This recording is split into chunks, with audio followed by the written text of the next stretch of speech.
What's up, everybody? It's me. It's your boy, G-Len, aka Glenn Dude Cry, aka I have a friend. His name is Travis, and he's here to help me do the limited tier list. Yeah, for the What's up? upcoming Marvel set. Howdy, folks. Howdy, he says. What a man of the people.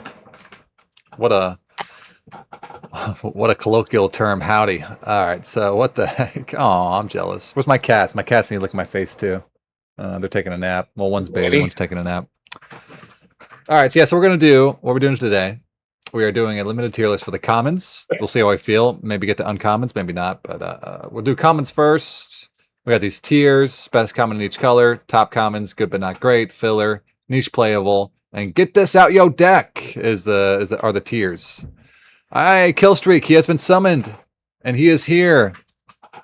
And King Trashmouth as well. You guys both have similar looking names, and you both are green, so it threw me off. I thought Killstreak sent a second message.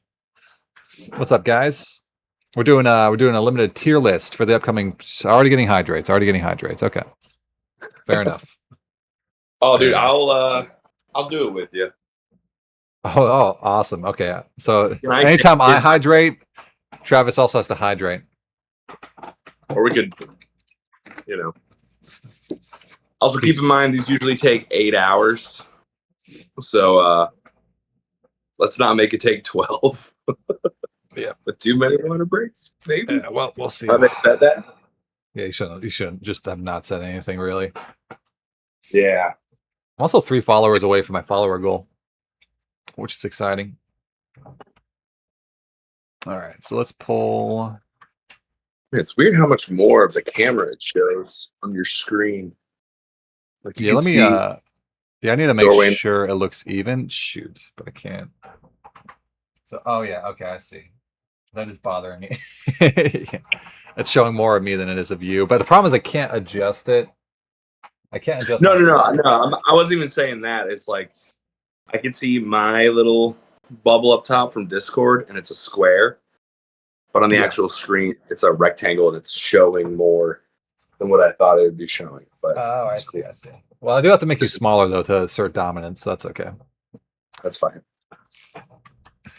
8 hours to 7 channel points is what I'm hearing. Oh shit! Killstreak is going to use 10,000 channel points to make me play My Little Pony. All right. Also, let you know real fast. This is going to bother me. So we're not playing any games on this stream. So let me take off this win-loss record.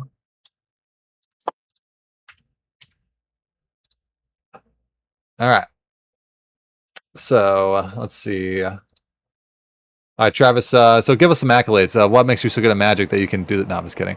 We none of us have accolades.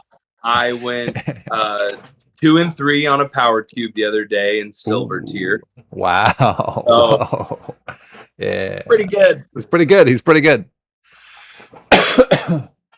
No, Travis. Right. Travis was actually right about a lot of the cards in the last set. He was way more right than I was. So he might be better at this than me. Because I got a lot of stuff wrong for Strike 7. Well, Strike 7 was a weird set. Kind of like theoretically, I'm theoretically very good. Yeah. He's like the Stephen Hawking of Magic. He can't actually play it because he's crippled, but he's really good at thinking about it. I think crippled people could probably play Magic. Yeah, no, you're probably right. You could definitely play Arena if he was still alive. That's true. Yeah. R.I.P. King. Anyway, how often does he ponder his orb? Yeah, how often do you ponder your orb, Travis? Right before we got on. Wow, that's pretty often. I told him I'd be on at 6:30, and I was like, 6:40. He was pondering. Okay, well, we're gonna jump right in. On average. Yeah. We're gonna jump right in because it's take a while. So we're gonna do lands and then artifacts and then multicolor and then regular color. And we're doing just commons right now. All right. So first up, we got. I'm not gonna read every one of these lands. We just all 10 color pairs have gain lands. I'm gonna use one land to. What land do you want me to use? Let's do blue-green. Let's do blue-green. How about Stark Industries? Oh, okay, yeah. Want to do Stark Industries? No, we'll do Stark Who the hell heard of PIM Technology? Stark. Yeah, I have no idea what that is. Okay. So let's. These are great. I'm not necessarily saying. I mean, if this set turns into like a crazy soupy set, it might actually not be a bad idea, like later to like take them first if the rare's not great. If you're like that was that way, kind of like in Dragonstorm, and honestly a little bit in Strixhaven. Mm. But you're always going to take them, especially if they're in your color. Yeah. Even if they're not in your color, it just helps you splash. If you have 3 or 4, like in Tarkir, we had Gainlands, and a couple times I've had like 7 or 9 in my deck, and like that life game is very relevant. Yeah, relevant. Yeah, and also the thing with Gainlands is Gainlands they support multicolor decks more than most dual lands because they gain you the life to help stabilize and make the game last longer. Yeah. So Gainlands are really good for multicolor decks. If this is a set with a lot of multicolor decks, a lot of splashing, this is close to top common because you're always going to play it. Yeah, they're probably top commons because, but that's especially if they're in it, it's almost like top common if it's in your colors. Good, but not great if you're splashing it in a soup that like isn't supporting one of those colors. I think it's still great. It's still probably good. You can put good, not great. It's fine. Yeah, they're good, not great. I think if you're in your colors, they're going to be a top common. If you got one like, if you like got one pick 3, pack 2, it's like you're very very happy. Yeah, I mean, I kind of want to put them in top commons just because you're always going to play these. You're never cutting dual lands. I mean, unless you get like 4 of them, and you don't want that many tap lands. But I think I'm just going to say top common just to let people know you should take lands fairly highly, and you should take dual lands in your colors over most other commons. I think. So I haven't seen the other commons. Probably even over a lot of uncommons too. I bet. Honestly. Yeah. The first dual land goes a long way. It turns your 9/8 mana base into a 9/9 or whatever, 10/9 mana base. All right, so let's keep it going. So yeah, we got through the lands. There's one more. There's one more. Okay, yeah. There's one common land. It's a surveillance room. It enters tapped. You surveil one. You add a colorless, or you can filter for any mana. I'd be happy with it. Yeah, I always like these guys. Yeah, I mean it's a good card. That's very good card. Surveil, right? Yeah. There is a graveyard theme in the set too, so that makes it a little better. Yeah, I mean it's even better, obviously. Yeah, if you have like a graveyard sub theme, but it's just good. It's just good. I'll probably play I usually play you'll play one of these. I don't know about 2 because it does kind of mess up your mana a little bit. But one goes a long way. It comes like a land that comes in untapped and surveils, sets up your next draw. Is just a pretty solid card. Like it costs no mana to do that. And this is also it's great. Like if it's in your opener with another colored land, you play that on turn 1, presuming you don't have like a 1-drop, right? And then that helps you dig for your 3rd land, and then you're still able to play a colored spell on 2 if you had an island or something in your hand or a mountain. So yeah, helps a mulligan. Like it makes you mulligan less because you get that surveil. So it's just a good card. I'll pretty much always play one of these. I don't really see a reason not to, unless you're like really pip intensive. But I like good but not great. Yeah, good but not great. It's not a game changer or anything. It's not gonna, it's nice. And if there's a 5-color, deck in the format, it's also decent with that. It filters your mana for the color you need. But all right, so moving on to artifacts. So we're doing the common artifacts. First up, it's AIM Synthoids. AIM Synthoids is a 2-mana artifact creature, 1/3. Has the ability when this creature enters, surveil 2. Huh. I mean, depends on the deck that you're playing. It's probably like going to be a filler card though. Something special. Yeah, I mean, I don't hate it. Yeah, but I think it's like exactly filler. Like you're not going to be. If you have to play one of these, it's not the worst case scenario, right? I mean, a 2-mana 1/3 that surveils 2 is pretty decent. There was a in Aether Drift. There was a 2-mana 1/3 flyer that surveil 2 is one of the best commons in the set. This does not have flying, so it's definitely worse. Sure, yeah, and it's colorless, so it's colorless. It's pretty close. but it's going to be filler. It's going to be like it's just going to be fine. It's almost similar to that land. There's historically always been like a 2-mana blue 1/3, and they've always been playing around to try to make it good, and they haven't necessarily been that successful with it yet. And it just kind of seems like the same vein as that, but colorless. It's just decent, especially if you have like a deck that's trying to make the game go long and you're trying to find stuff. It's going to be great. Yeah. There's also an artifact deck in the format. Blue-red is an artifact deck. So this gets it gets a notch better in that deck. 1/3 stat lines for 2 mana are probably some of the worst stat lines though. Because it doesn't really kill anything. And it's not aggressive, so you can't really attack with it. If there's like a lot of 1/1 tokens and stuff running around, it might be, but again, I don't think either. I definitely haven't. I think Glenn, you said the same thing.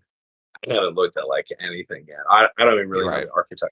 So so we're kind of going blind here. I'm like, I know some of the cards, but I've checked a lot less this set than I did for Strixhaven. But if this was a 2/2, is I guess what I'm saying is if this was a 2/2 instead of a 1/3, it'd be better. But it's a 1/3, so it just doesn't apply as much pressure. It doesn't block like, because 1/3s don't block super well because your opponent's 2/2s can just attack into it. Like if they have 2/2/2s, that's not going to stop them from attacking. They need to swing both and still do 2 damage. But yeah. All right, moving on. So what do we got? We got some vehicle. We got Dependent Quinjet. It's a 3-drop.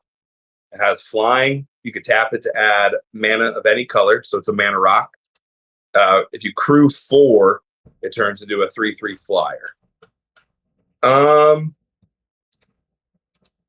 mean, the crew is super expensive. If there's any kind of pilots or anything like that, it might be. It just kind of reminds me of there was a 3-mana artifact vehicle. Edge of Return. No, Aether Drift. Oh, the one that came in and got you a land from your deck to your hand? No, it like tapped for any color and you gain 2 life when it entered. Tapped for any color, you gain 2 life when it entered. Huh. Are you mixing this up with Potioner's Trove? Like what? They know like Velo Heart Bike? Oh, yeah. Remember that guy? Yeah. I want to look it up real quick. Yeah. Look it up. And tell me the name. Velo Heart. I think it's Velo Heart Bike. Yeah, Velo Heart Bike. So it's crew 2. So it was a 4/2 on the ground, and it gained you life. So actually, Velo Heart Bike's way better. Yeah, and this card was still just kind of filler. It wasn't amazing. It wasn't bad. Think of this though, if you just want to think of this as a mana rock that sometimes turns into a 3/3 flyer, at the end of the day, it's a mana rock. Yeah, it's really interesting. Depends on the set. I wonder if there's any other mana rocks or if this is the one. They're usually uncommon, aren't they? Mana rocks? No, they're usually commons, I think. Like Potioner's Trove, that was common. Was it? Okay. Yeah, most sets the mana rocks are commons, and I'm trying not to get too influenced by Potioner's Trove being such a good card. Yeah, but I mean, it was a splashy set, though. But if this is a super splashy set, and splashy sets usually have big creatures and stuff. So yeah, it's true. That's true. Crew 4 is brutal. Yeah, crew 4 is a lot. Like you're not often going to be able to crew this, and when you do, like you're going to be super shields down. Yeah, I think when you crew it, you're going to be crewing it to trade this off when you don't need the mana anymore. But even then, it's going to be tough because like your opponent attacks you, you tap to crew it. If you tap your creatures, which often will be 2 creatures to crew it, and they kill this, you're like totally just shields down for that attack. So I don't know. It's kind of risky. I don't love it. It's probably filler. It's probably filler. Yeah. Unless soup is like really strong, then it might be good but not great in those decks. But it's probably just filler. Maybe even niche playable. Maybe that's what it should be. Maybe only play it in a soupy deck. Yeah, I don't know. It might just be niche playable. I want to say this card is kind of just bad. But I mean, Yeah, a mana rock that can turn think into a it's 3/3 playable. flyer is interesting. Yeah, you know, if you just think the baseline's a 3 mana rock, which is they usually have ETBs though, or something. But it's fine. Let's Yeah, move on. yeah, niche I playable. think I it's don't probably know. Like maybe you play in the artifact deck, but I'm not really sure. It's just also really slow. All right. Next up, this guy's cute. so it's Herbie Scout Unit. It's got 4-drop. He's a 2/1 for an artifact creature robot scout. It's got flying. When this creature enters, draw a card. Then you put a land from your hand onto the battlefield tapped. Hello. Huh? I kind of love this card. Is that Yeah, just this is good? awesome, Is dude. that just What? good? It ramps Yeah, you. this It card's draws you a card. It's yeah. got flying. Yeah, and you could always draw into a land, possibly. Is 4 like? This feels like an uncommon kind of. Is 4 just a lot? Oh, ad time. Oh I mean, no. 4 is a lot. He also doesn't look. He looks like he has little legs. It's weird that he is flying, but I mean, 4's Four's stats four's are a lot. Let me think. Because it's a brilliant. Because I mean, man, Strixhaven it's screwed a me up. 2-for-1. Yeah. It's a 2-for-1 though. I feel like this would be really good in Strixhaven because it's a slower card, and that was Yeah, a slower format. Strixhaven screwing me up for this because if this is like a curve out format, this is kind of bad because it's a 4-mana 2/1. yeah, But man, it's a 2-for-1 and it ramps you. And it puts a relevant body. I mean, 2/1 flyer is a relevant body. It blocks a lot of opposing flyers. Think about this. What if it was a 4-mana? Guys, come on. My dogs are working. Classic. I always like to think of stuff like this as if it was a sorcery. For 4 mana, would you pay for a sorcery that made a 2/1 flyer, drew you a card, and you could play a land from your hand onto the battlefield? That sounds pretty good. Would you play that sorcery? I think I would play that sorcery. I think it's probably. That sounds pretty good. And if they bounce it on like a token, you get to do it again. This seems like a pretty kind of a pushed comment. I feel that's might my be really my good. gut instinct. It seems pushed. Yeah. But is it top common level or is it just good but not great? It's also colorless, so you can play it in any deck. Also, what's up, Cookie? How's it going? We're doing our set review. And then kill streak. Oh, we still have ads. So you probably can't see what I'm saying. Never mind. Yeah, I want to say good but not great.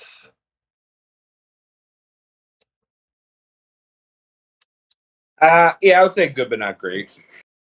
Maybe I should just take out not great and say good. Because maybe this is great. I don't know. I don't want to call this not great. Because it could be great. But it's also a 4-mana 2/1. It's probably just good but not great. Yeah, I don't know. I'm tempted to put it in the top commons. But we'll have to see. 4-mana 2/1's very tiny for the mana you're spending. You will take a hit in tempo when you play this. So you just gotta be a little wary, but I think it's a good card. Alright. So next up, we got ramp it. What was that? Okay, yeah. If you could ramp it out, that'd be really good too. Get this Yeah, down that's to true. 3. Yeah, you play like a 2-mana mana dork and then play this on turn 4. And then on turn 3, you got 5 mana. Seems decent. Our next up is Vibranium. Am I saying that right? Vibranium, yeah. Vibranium Energy Daggers. It's 1 to cast. It's an artifact equipment. It's essentially an indestructible. Isn't it just called like a broadsword or something? It gives a creature +2/2, and you pay 3 to equip. This seems just kind of bad. Hey, what's up, Killstreak? Welcome back. Seems kind of bad to me. Yeah. Like, I mean, if there's like an artifact sub theme, there is. like there is. Equipment. Is there like an equipment sub theme? There like is kind of thing. There is an equipment sub theme in this set. I mean, it's only 1 mana, but it only gets +2/2 for 3. It's probably bad. It's probably like a niche playable, or it's just why is this in your deck? I would say niche playable because there is an equipment sub theme, and there's also an artifact deck, and this is a 1-mana artifact. So, and it's got indestructible. I don't know if there's a way to animate it and turn it into a creature, but that would be a really cool play. But Yeah, 3 mana equips a huge cost to give something +2 Huge. +2. Like 4 mana to give something +2 I think is too expensive. It's kind of priced out. Doesn't it But cost 3 to equip Batterskull? yeah, I mean, it costs 3 to Yeah. equip a lot of busted equipment. So give way more than Yeah, +2 I mean, +2. So I'll say I niche know playable. it's like a mythic or a rare, but still, it's like we get really spoiled. Yeah. So this is probably gonna be bottom tier of niche playable. Like maybe you'll play it, but I don't know if you ever should. I'm just not confident enough that it won't find a home in like the equipment sub theme deck. And also, Yeah. I'll check out that commander after this. After we're done with the review kill streak. It's, whatever. Cookie's saying something. It's not important. All right, moving on. So we got Ultron Drone. So he's a 3-drop robot villain, 2/3 creature. And it's got the power-up ability. So do you know the power-up ability yet, Travis? No. Why don't Okay. you tell me about it? So the power-up ability, basically. So it says power-up, 6 mana, put 2 +1/+1 counters on this creature, create a 2/2 robot villain artifact creature token. And then, so how power-up works is when you play the creature, the power-up cost is reduced by the creature cost. So whatever the power-up... If you did it that turn. If you did that turn, yeah. So whatever the power-up ability is, it's just that cost for that turn. Like you can imagine this just being a 6-drop. Like it's either a 3-drop. This is like exhaust, but better. Yes, it's exhaust, but you can get a discount on the exhaust if you play that turn. So any power-up ability, a shortcut, whatever the cost says, you just pay that cost total if you play that turn. Sure, and then you get the power up. Yeah, and so then you get the power for up. 6 mana. Oh no, you keep going. Sorry. Explain what his power up does, Glenn. No, you're good. Yeah, so for 6 mana, you get 2 counters and a 2/2. So you can view him as either a 3 mana 2/3, a 6 mana 4/5, and a 2/2. 6 mana 4/5 and a 2/2. That's actually not bad. Or a 3 mana 2/3 that later you can pay 6 to get a 2/2 and 2 counters on it. Yeah. So cool. It's actually kind of nice. Yeah. I mean, it's good early, it's good late. Well, it's bad early. Okay. I think it's kind of bad early. I mean, I'm just saying, like, if it was your only 3-drop in your hand, right. At least you just get it out. Yeah, it's bad early, but it's modal, so you can't. If you need to play a 3-drop, you can play it. Modal cards are always awesome, and I mean, if you just cast it for 6 mana, 4/5 and a 2/2, pretty good. Yeah, it's not bad. Like a 6 mana 4/5 and a 2/2 already is kind of just fine, right? You know what does suck? What? Theoretically, if they had like a neg 3/3 ability or something, and you went to power this up, they can kill it underneath it. You'd still get the 2/2. Right. But it not actually coming down with the counters is just a tad risky. That's a good point. That is a good point. They can respond to the power up ability. But like, would you play if it was just a 6 mana 4/5, make a 2/2 for like just colorless? How often would you be playing that? I don't think you'd actually play that super often. It'd be sometimes you play it as a top end threat. Yeah. And that's like the biggest. Like that's the biggest reason to play this card is for the 6 mana ability. It's nice you can play it on turn 3, but a 3 mana 2/3 is not great. It's honestly not the biggest threat either. I'm sure there's better things to be doing with 6 mana in a superhero set. Yeah, it does put 2 artifacts into play though. It's probably filler. Yeah. Now that I'm about it more. Yeah, I'm talking myself down on it. It's probably fine. It's not embarrassing, but power up seems cool though. Power up seems like a fun mechanic, yeah. Yeah. But it seems pretty. Is this better or worse than? It's probably worse. It's probably worse. Yeah, it's more expensive. Probably worse. Yeah. Cheaper card's probably better. And you get something immediately. Yeah. For cheaper, but still, it's fine. It's fine. Fine filler. Fine. Not embarrassing. I want to be embarrassed to play it. Yeah. Okay. It's definitely not. Oh yeah, I almost read the uncommon. Oh wow, we're already done with the comments. Yep, already done with the comments. Wait, we- are there any uncommon? Are there any common multicolor not. cards? Are there no common multicolor cards? They're not. We just go to That's white. insane. Wow. Why don't you start on the first white card? I gotta switch the dogs out again. All right. So first up, we got Cookie said, "Ouch!" I didn't think you'd hear me. I didn't think you'd hear me.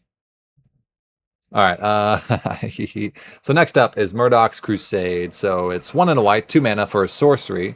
It's got Teamwork 4. So as an additional cost to cast a spell, you may tap any number of creatures you control with total power 4 or more. Actually, since you're back, so there's Teamwork is another keyword in the set. So basically, whatever the Teamwork cost is, you can tap creatures of that power to pay for the Teamwork cost. So this is Teamwork 4. And it's a modal spell. So it says choose one. If the spell is cast using Teamwork, choose both instead. Exile target creature with toughness 4 or greater, or exile target enchantment with mana value 4 or greater. So it's like Crew, but on the sorcery. Yes, exactly. Yeah. It's Kicker. Or like a Power Evoke. Okay, cool. Oh, this card seems sweet. Yeah, I do wonder how many targets the enchantment mode is going to have, because enchantment with mana value 4 or greater. Like how many of those are even in the set? I'm just reading this as like what's it called? Like a ride down, or like a exercise, Sure, or like a destroy. It's just one of those. I mean, I know it's a sorcery, but still, like, historically these have been very good white removal. I would say almost premium white removal. Yeah, it's not too bad. Toughness 4 graders. It really depends on the set and how many targets this is going to have. I'm not sure if I'd call it premium. It's probably pretty good, but it is conditional removal. That's not going to hit anything early in the game. I mean, yeah, but I think these have always been. I feel like you always want 1 to 3 ways to kill a bomb. In your deck. Yeah. And this is just one of the ways to kill. This just reads kill your opponent's bomb. That's for true. 2 mana. I think you're always playing the first copy of this, but I do wonder if you play the second copy of this, just because of how conditional it is. Yeah, because I see me team working this maybe once this entire set. You know what I mean? It's to kill something. Also, Killstreak said streams lagging. Is that just me? I would say good, not great. You're happy with the first copy. You might play the second copy if you don't have enough other removal. Yeah, you know what I mean? Yeah, it's just like fine removal with slight upside. So I guess good, not great's probably about right. Also, Killstreak said stream's lagging. Is it just me? Is my stream lagging? Does it look like it's lagging for you? I'm watching it where our voices aren't and the video isn't. Yeah, I think it might just be you, Killstreak. I'm sorry. I think it's just you. Also, Doom looks really sweet. A Doom villain commander deck would be sweet. He wants to build a Doom villain commander deck. I'd probably put this. Okay, Cookie says it seems fine. I'd probably put this as the number 1, good but not great so far. Number 1, interesting. Over the robot and the land. All right, I'll listen to you. You're more right about Strixhaven than I was, so I'll stick it up there. I might put the land over the robot too, actually. Yeah. Okay. Yeah. But a little buddy. I know. Little bud. He is cool. We go to the next one. All right, the next one we got Web Up, Spider-Man card. Let's go. It's 2 and a white to play. It's an enchantment. We got Classic Oblivion Ring. When this enchantment enters, exile target non-land permanent. Ooh, even better. An opponent controls until this enchantment leaves the battlefield. Yep. Sweet.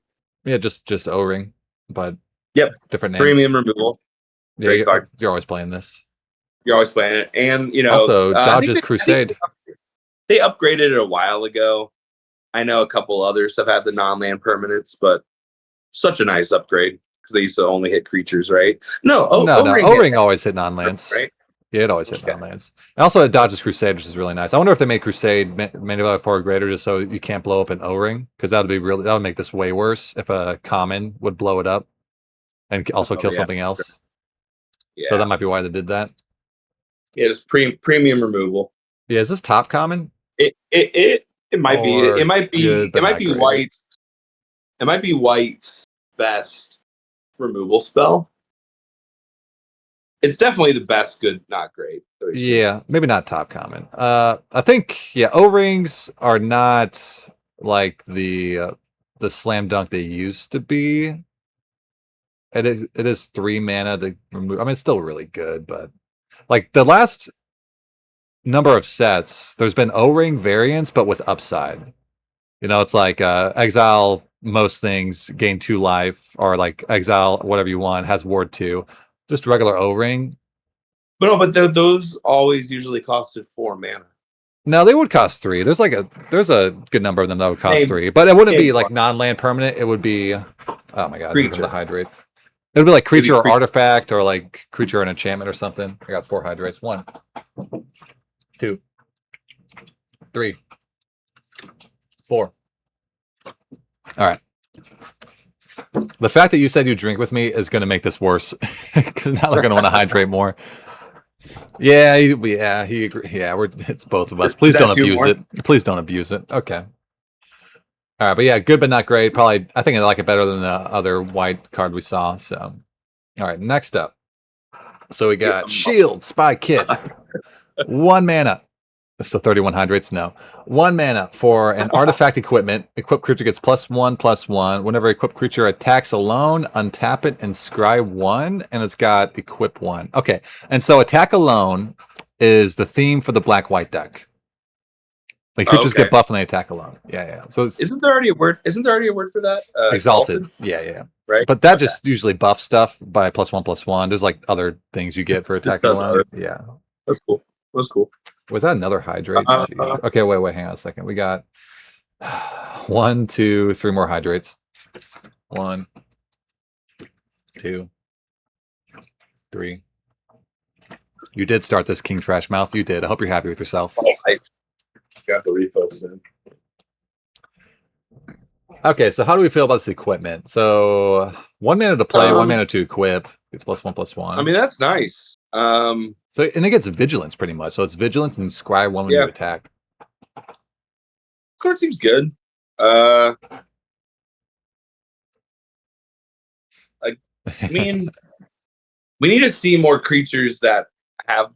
It seems like a payoff. You know what I mean? Like if you're doing the equipment thing and doing the attack alones thing, it's probably a good payoff for that. Yeah. Also, you got to hydrate. Having some more contacts on other cards would probably help. It would, but like I don't really like equipment very much. I'm not a big fan of equipment. Yeah. This I actually kind of like.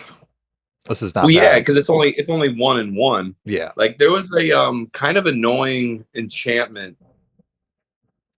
It was like okay in certain decks, like white decks. I can't remember what it's called, but it was like 1 mana enchantment. They get 1/1, and then like you could play it from your graveyard for like a mana or 2 mana. Oh yeah, I know what you're talking about. It just never went away. Yeah. And like it would just make their little dorky 1/1s and stuff into something that could actually block, or like help double blocks and stuff. And right. It's kind of annoying.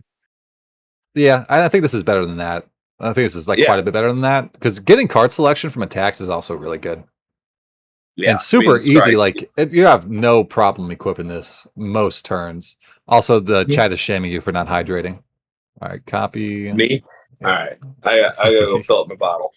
He's gonna fill up his bottle. I'll be back.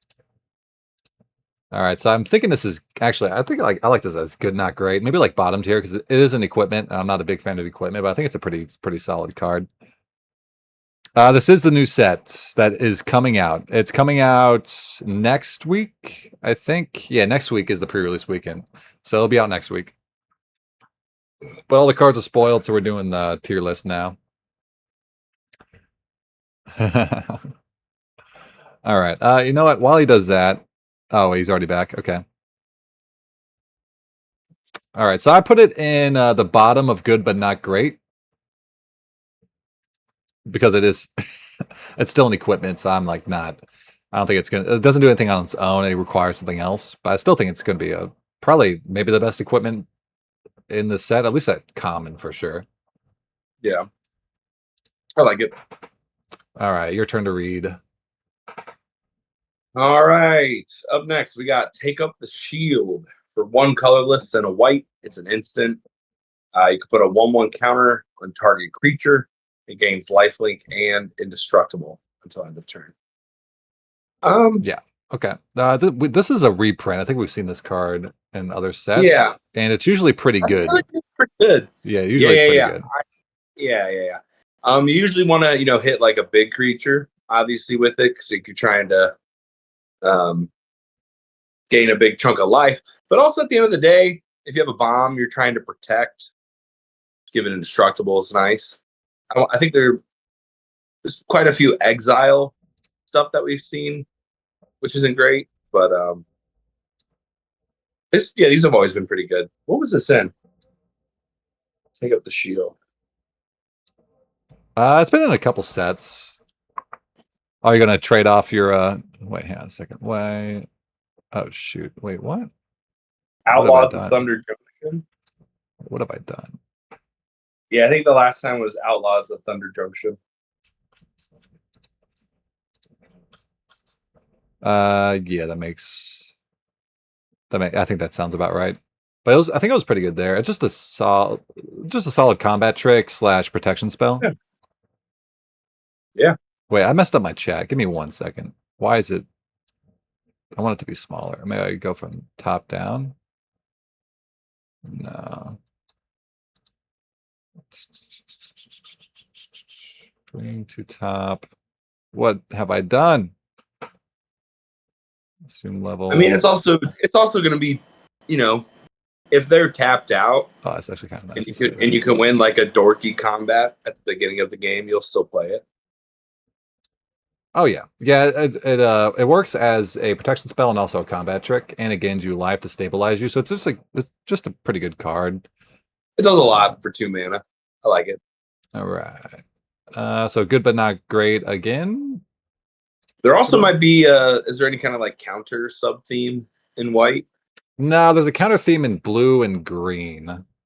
Okay. Hey, if you splash it, if like it's really soupy or 3-color, yeah, it might be relevant and some synergies. But yeah, I'm also just not a huge fan of tricks in general. But this one's a pretty good one, so I'm thinking like bottom tier of good, not great, behind the equipment. Like Glenn's first Magic deck that he built at my house when we were children, his entire deck was just flyers and combat tricks. It's true. I felt like a genius. I'm like, I built the best deck ever. How do I lose? I was playing 4 mana 3/1 flyers. Also, Killstreak has a equipment Voltron commander deck. You might trade it off because you don't use it right before. But this is a set that has a bunch of equipment. Killstreak. You're gonna trade it off right before the set that's built for your deck. All right. No. Anyway. Well, that's fine. Okay. Wakanda. Let me toggle these borders real fast. All right. Moving on to the next one.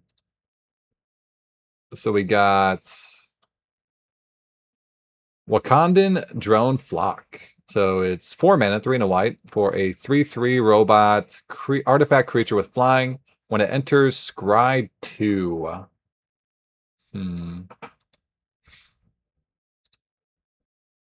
I mean, it's okay. Yeah, it's probably filler. It's probably good, and so I assume is it like a blue-white artifact deck? Is that what it is? No, it's blue-red. So it doesn't. It's kind of out of place for the artifact deck. And 4 mana 3/3 flyer isn't really that good anymore. So question is, how much weight does a Scry 2 pull? There was a 3 mana 3/3 Vigilance that Surveil 2 in the last set that was actually pretty good. But this one's a whole mana more, and it has a. I know the only card I can think to kind of wasn't a Skybox Fairy, but that was a Skybox vehicle. Yeah, that was a vehicle, and you could cycle it. 5 mana for a 4/4 flying. It's different. I don't know. I was reading it and I thought it was a vehicle at first, and then I realized it was just a creature. So I went a little higher up in it in my head, but it's still probably just filler.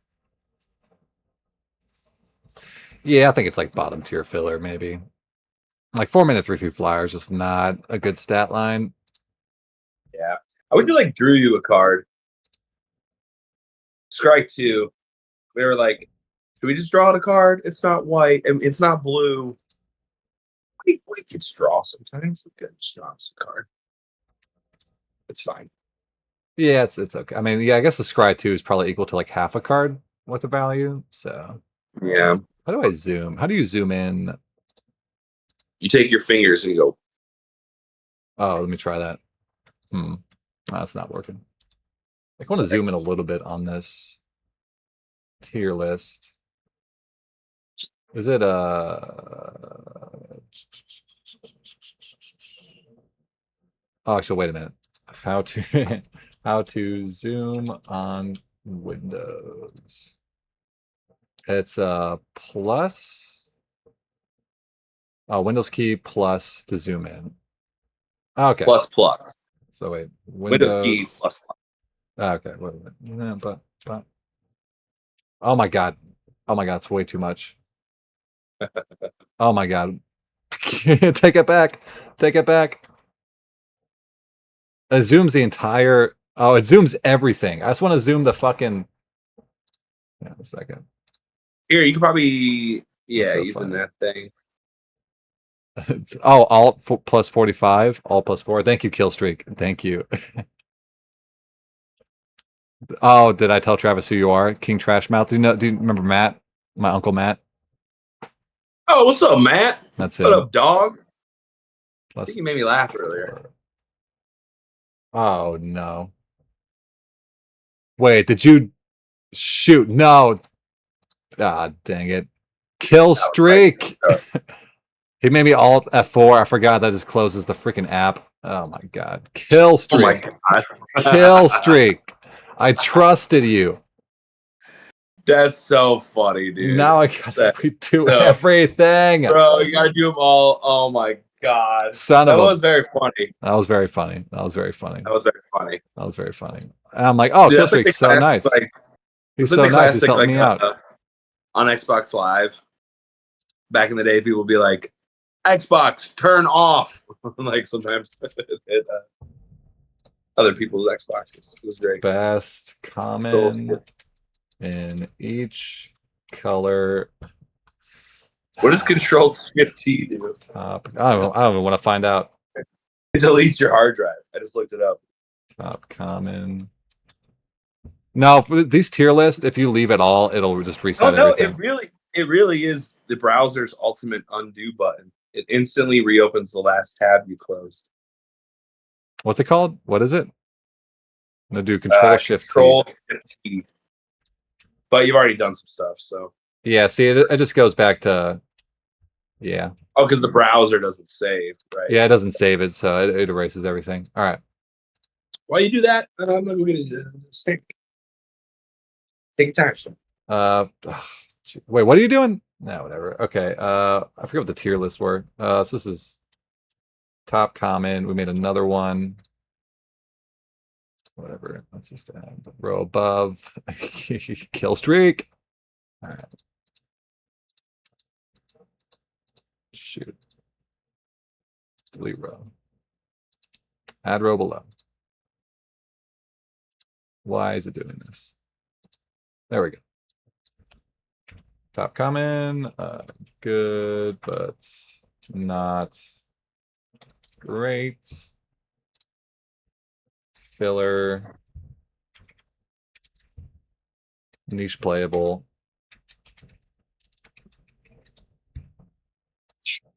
And then get this out, yo, deck. Okay. Did you tell your stream and Matt that you're moving away? Yeah, they all know. So he's done streaming. Wow, King Trash Bounce. You let it happen?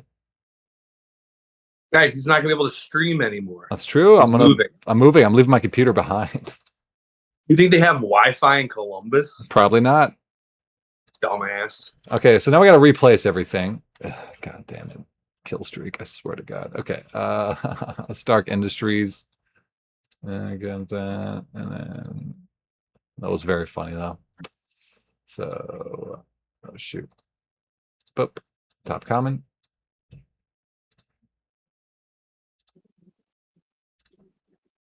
And then we had this. What was this? Do you remember everything, Travis? Yeah, I do. This was good but not great. Yeah, Copy. that was also good but not great. Ultimate power. No, filler. That was filler. Yes, was filler. I'm gonna mute this because ads keep popping up. How do you guys eat cheese sticks? I eat it like this. I like to take strips. You know what I mean? Niche playable. For those, I'll bite it, and then like get it like that. Do you eat it like that, or do you? God dang man!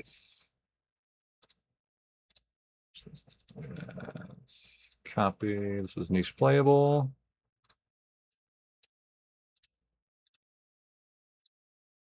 Shoot, no, that's not right. Copy image.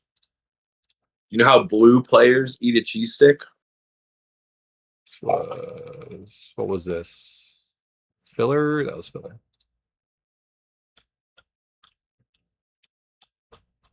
All right. We almost rebuilt. We're close. Murdoch's Crusade.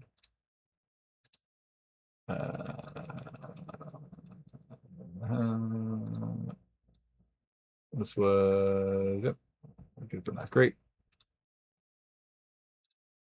Copy. But you know our faces aren't. Our faces on here anymore? Oh, there they What? Hopefully. are. Could you imagine if F4 just closed my OBS? And we were streaming. Oh my god. Okay. Something like that. Copy.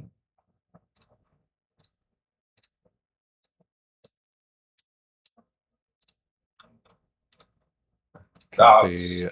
Okay. This is great content. Just me copying freaking images and putting them somewhere. You're sunburned, by the way, Glenn. Okay, we did it. We're caught up. You look pretty red after tubing. I look pretty red. You did. Yeah, no, I got pretty burnt, but it's fine. It's all gone now. My body recovers quickly. That's from all the peanut butter. All right, where are you, Travis? Where'd you go? Get back here. I'm right here. I'm right here. Go on, get over here. I'm right up here. next. Up next, we got Raft Security Officer. So it's 1 and a white for a 1/3 creature, human soldier. It's got the ability to tap target creature. This ability costs 1 less to activate if it targets a creature with power 3 or less. So 2 mana 1/3, don't love that stat line. And then 2 mana to tap a card you're going to want to tap anyway. So it's a lot of times it's going to cost 2 mana. What are you doing, Travis? I'm not in love with this card. I think it's pretty meh, in my opinion. Yeah, I mean, let me look at it again. Tap target creature. This ability costs 1 less to control a creature power 3 or less. Yeah, it's probably just filler. Like low end filler.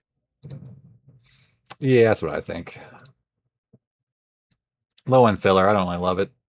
I think you'd rather not play it, but I also don't know what it really. Okay, no, there is. So blue white, I think, is based around tapping things, like tapping your own creature. So that's probably where this card belongs. But even then, I think I like it more than the 3/3 flyer though.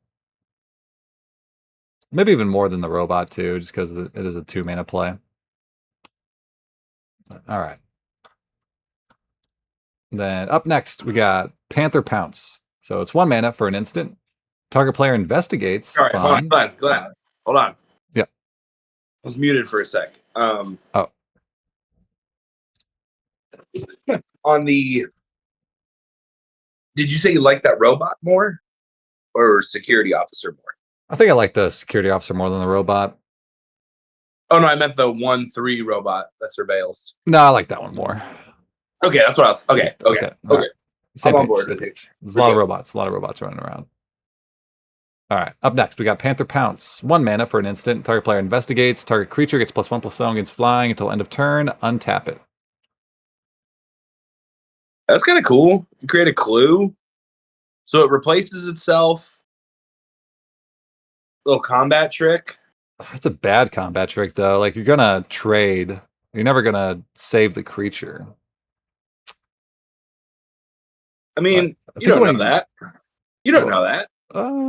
Okay, I mean, I guess It might just be like you attacked with your fatty, but the ground's kind of blocked up. They swing over with a flyer, and the target player investigates. I would think this solves your problem with removals. I mean, with combat tricks, is that best or worst case scenario, you will get another card off of this eventually. Pretty good.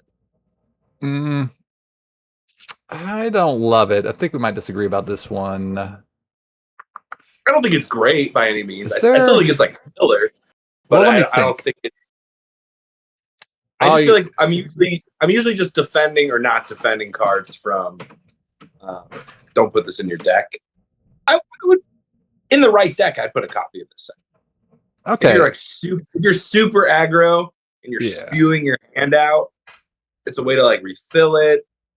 I don't know if there's any like if you would target this creature, it gets an extra effect. If there's anything like that in the set, I don't know. I think red white is that deck where if you target your own creatures and stuff, you get a bonus effect. So I could see this being a card in that deck, but I don't think I'd play it outside of. Like, I think you want synergy with this card for it to be worth it, because +1/+0 and flying is just not. I mean, it can sometimes win you the game by flying in for lethal damage, but it's a combat trick that never saves your creature. Like, most of the time, almost never, because it gives no toughness. But the untapping, I think is like say like what I was saying was like swinging with your fatty, they chomp or they let it through, whatever. But the rest of the board's gummed up and they fly over. You untap your fatty and block the flyer. So like, you could use it, semi-defensively. It can almost be like a removal spell. Like, I do see the ceiling of this is you're using this as a pseudo removal spell, and you get a clue. So this could be like a 2-for-1. Sure, could be a 2-for-1, but you really don't want to use. The floor is bad, though. The floor is bad. Yeah, and you don't want to use combat tricks defensively because your opponent has open mana. And if they attack and you use this defensively and they kill your creature in response, then you get 2-for-1. Yeah. So you got to be a little careful with that. You still get the clue. Even if they kill the creature, you still get the clue. You do, yeah. You know what? You're right. You do get the clue. This target player investigates. Okay. There's no way for you to not get the clue. That's a good point. Unless they make you hexproof or give you shroud. Right. No, that is a really good point. I did not realize that it targets the player. Okay. Yeah. I'm a little higher on it then. So you're guaranteed to at least cycle it. All right. It's at least 3 mana cycle. That's the floor. Yeah. Overturns. And it helps with your red-white synergy. I'm gonna put it bottom. I wanted to put it in each playable because I think you're only playing it in the red-white deck, but maybe it's a little better. If you said blue-red is the artifact deck, there might be some red artifact matters cards that can still go in Boros, and then maybe getting that extra clue is helpful. Okay, all right. There might be some utilities for this card. All right, I'm gonna put a bottom tier filler. Do you want it high? Do you want it higher than the 3/3? Nah. Okay. Yeah, it's probably above the 3/3. Above, I don't like the 3/3 very much. Okay, let's put above the 3/3. All right, up next. All right, you read this. I'm gonna go pee, but I'll have my headset so I can still hear you read it. Okay. We have Glenn is dumb. It is black, white, red, pink. We have Kree Commandos. It is 2 colorless and a white. It's a creature, a Kree soldier villain. It has flying, vigilance, and prowess. And it's a 2/1. Crows, bro. Kind of reminds me of what was that card? It was like a parrot card from what was that? Like peddling parrot or parrot pirate, something like that. What was that card called? Yeah, I think you went too far, Glenn. What was that? Oh, was that it? Was it in Dragonstorm? The very similar card to this. The 2/2 flyer for 3 that had prowess. Maybe vigilance. 2/2 flyer for 3 mana blue. What's that card called? I think that's the one from Avatar, right? The like the parrot thing. I think it was like flying vigilance prowess, maybe for 3 mana. Yeah, Does it have flying vigilance prowess. I think it did. So this is a little understated compared to that because I think it was like a 2/2 or 2/3. Yeah, and that card wasn't that good. Yeah, so this card's probably not great. It's probably just worse. I mean, so the red-white deck is kind of like a prowessy, target your own creatures type deck, like aggressive prowessy deck, but this is still... It being a 2/1 is it's a little weak for 3 mana. So tiny. Kind of makes sense too because these guys look like nerds. Do They remind me of like classic, Oh, like terrible henchmen. You know? Sure. They look like the. Have you seen? It's like Venture Bros. Yeah. Oh yeah. You know, like the bee. Yeah. Underlings kind of gives me those vibes. This guy sucks. I could see that. Yeah, I'm not super into it. Should this be get this out your deck or like niche playable?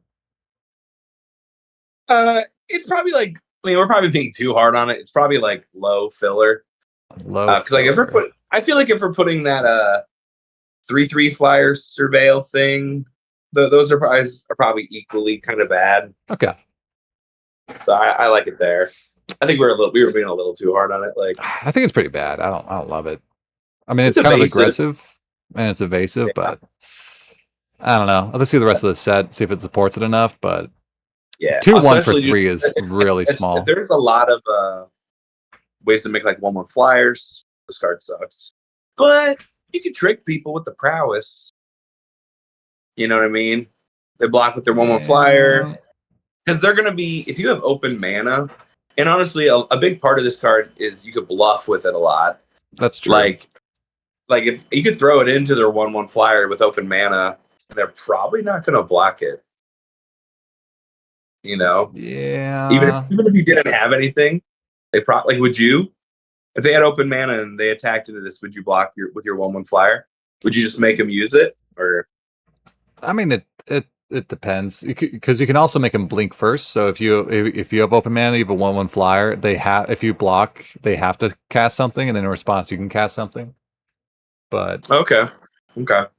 Yeah. So if you had like a removable. Okay. It kind of the good part of this card also opens it up to you getting 2 for 1. Yeah, like it's just the 2/1 for 3 is so fragile. It's we'll have to see if there's any deal 1 effects in the set, because if there's any like deal 1 damage to something, this is going to be a lot worse. Because you tap out for this on turn 3 and they deal 1 damage to it for like 1 mana and kill it, you're going to feel really bad. Yeah, it dies to a sneeze. It's a very small little guy. Yeah, low filler. Yeah, very low filler. Okay. So up next, we got Hero in Training. So it's 3 mana, 2 and a white for a 2/2 human hero. When this creature enters, draw a card. If you control another hero, you gain 2 life. Ooh. Yeah. I'm into this. Yeah, I'm already for a 3 mana 2/2 that draws a card. Yeah. Is there any kind of like blink? I mean, there's probably something. They usually have like some sort of blink effect in the set. I think I could see that. It might be a top. I could see that. I mean, a 3 mana 2/2 draw you card. Even what was the other part of it? And if you control another hero, you gain 2 life. I mean, it's a good card. Getting 2 life is really nice too, actually. What was the really popular one we always wanted? It was that blue has it a lot. blue usually has a 3-mana 2/2 that when it enters you draw a card, and we're always happy to play that card. Yeah. Always. And it's usually a top common. Or like one of them. Sure, there's like the there's the Tarkir Dragonstorm one. That would look at the top 2 cards, but still it's I literally had the best commons in each color away. So I forgot. Yeah, this might be a contention for best common. Honestly, I think it is. I think it is. In white, this is probably the best common in this color. Definitely could be. Yeah. Definitely the best one we've seen. 2/2 is a real body too. This could easily trade off with something and you get a clean 2 for 1. And then if you gain life, that's actually also really nice. It helps stabilize you. So great card. I would always play this. All right. Your turn. And if you can make it even better. All right, we got Helicarrier Strike. 1 white mana. It's an instant. It has Teamwork 2. Helicarrier Strike deals 2 damage to target attacking or blocking creature. If this spell was cast using Teamwork, it deals 4 damage instead. This kind of reminds me of like Elspeth Smite, but a lower floor, a higher ceiling, you know? Yeah. I think I'd prefer Elspeth Smite over this. Yeah. I mean, sure. I mean, Elspeth Smite is better, for sure. But I mean, this is a common. It'll it's not taking out anything big. It could, though. I think this card's good. I think if you draw this and they have a threat, you're fine with taking a turn off just to kill them. I mean, like, you're not even taking a turn off. You're going to double spell. Right. I mean, a 1 mana deal 4 to an attacking or blocking creature is really good. 1 mana deal 2 is not that good. But Teamwork 2 is not too hard to get to. And there's also stuff that pays you off for tapping things. And you're usually wanting to use this on an attacking creature. So tapping your creature if you have one untapped isn't that big of a bane. You know what I mean? Because you can also block first and then cast this and use your blocking creature. So I think it looks pretty great. Looks pretty good to me. Great. Looks pretty good. They just made a lava axe in white. This card's amazing. Sure. This might be a top common too, honestly. That's probably their best removal. I'm really high up on this card. You are really high. I'm not is this better than the other 2 removal spells though? Like, this is conditional. The other 2 it is. I mean if there's a lot of like bombs that when they attack do this, it's worse because you have to wait for them to get that trigger. Yeah. I mean, you also what if your opponent just doesn't attack with the card you want to kill too? Then you can't kill it. I still want to put it in the top. You should write top commons because top common is that's very what I wrote before. Yeah, I meant top commons. Yeah, I would still put it up with one of White's top commons though. You think it's one of White's top commons? Okay. I don't know if I like it more than the O-Ring. Better. Ugh. Like, do you like it more than O-Ring and the other spell that kills something big? Maybe we should put O-Ring up there. I said that earlier. Thought about it. I think I did. But we could leave. I don't know. One of those should probably go up there. If we have that tier, I think we should put one of them up there. I think O-Ring belongs up there, and these other 2 conditional removal spells should be like just good but not great. I like that. Because they are conditional, so sometimes they're not going to do what you want them to do. Yeah, Oblivion Ring is probably... Yeah. Oblivion Ring, pretty good. It also depends on how much enchantment removal's in the set. We'll have to find out. We might move it down if there's a lot of enchantment removal. Yeah. But, all right. But this is the exact answer to the 2/1 flyer with prowess. That's true. They attack with that. Yeah. Doesn't matter if they spell or not. You're killing it with 1 mana. It makes them look really embarrassing. That's a huge blowout, huge tempo swing.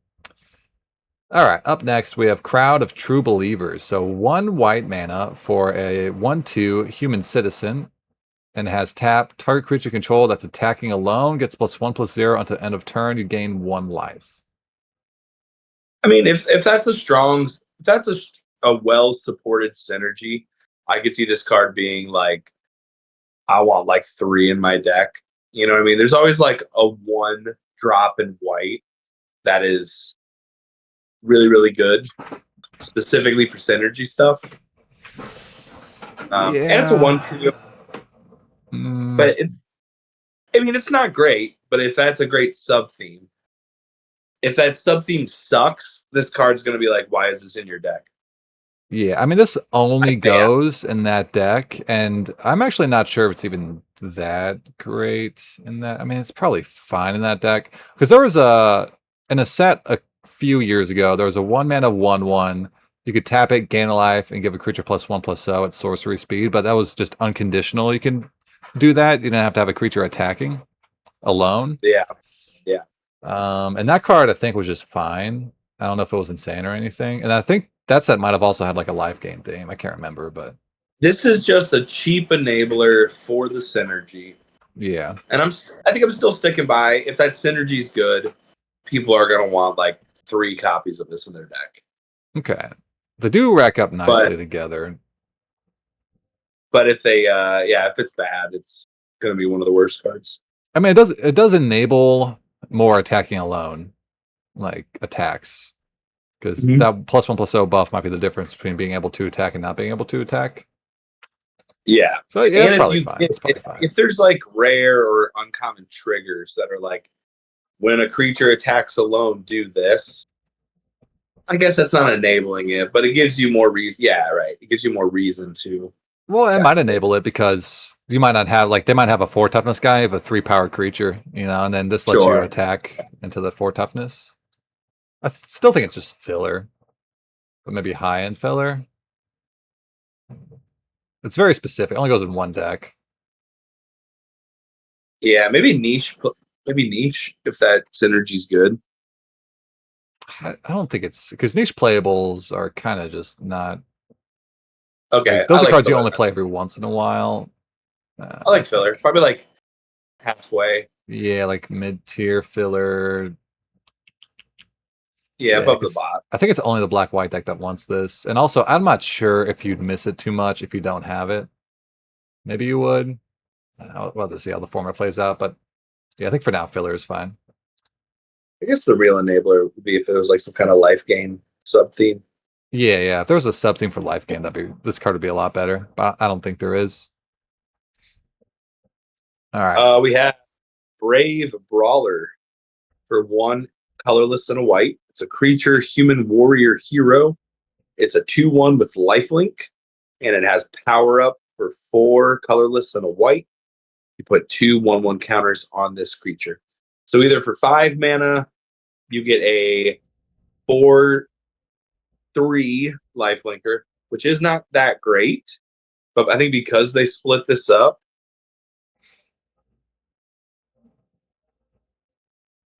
Yeah, I mean, like I don't know, like a 2, because both modes aren't amazing. A 2-mana 2/1 lifelinker is not that. It's kind of below par nowadays, and then a 5-mana 4/3 lifelinker is also below par. I actually don't like this guy that much. I think both modes are kind of just bad.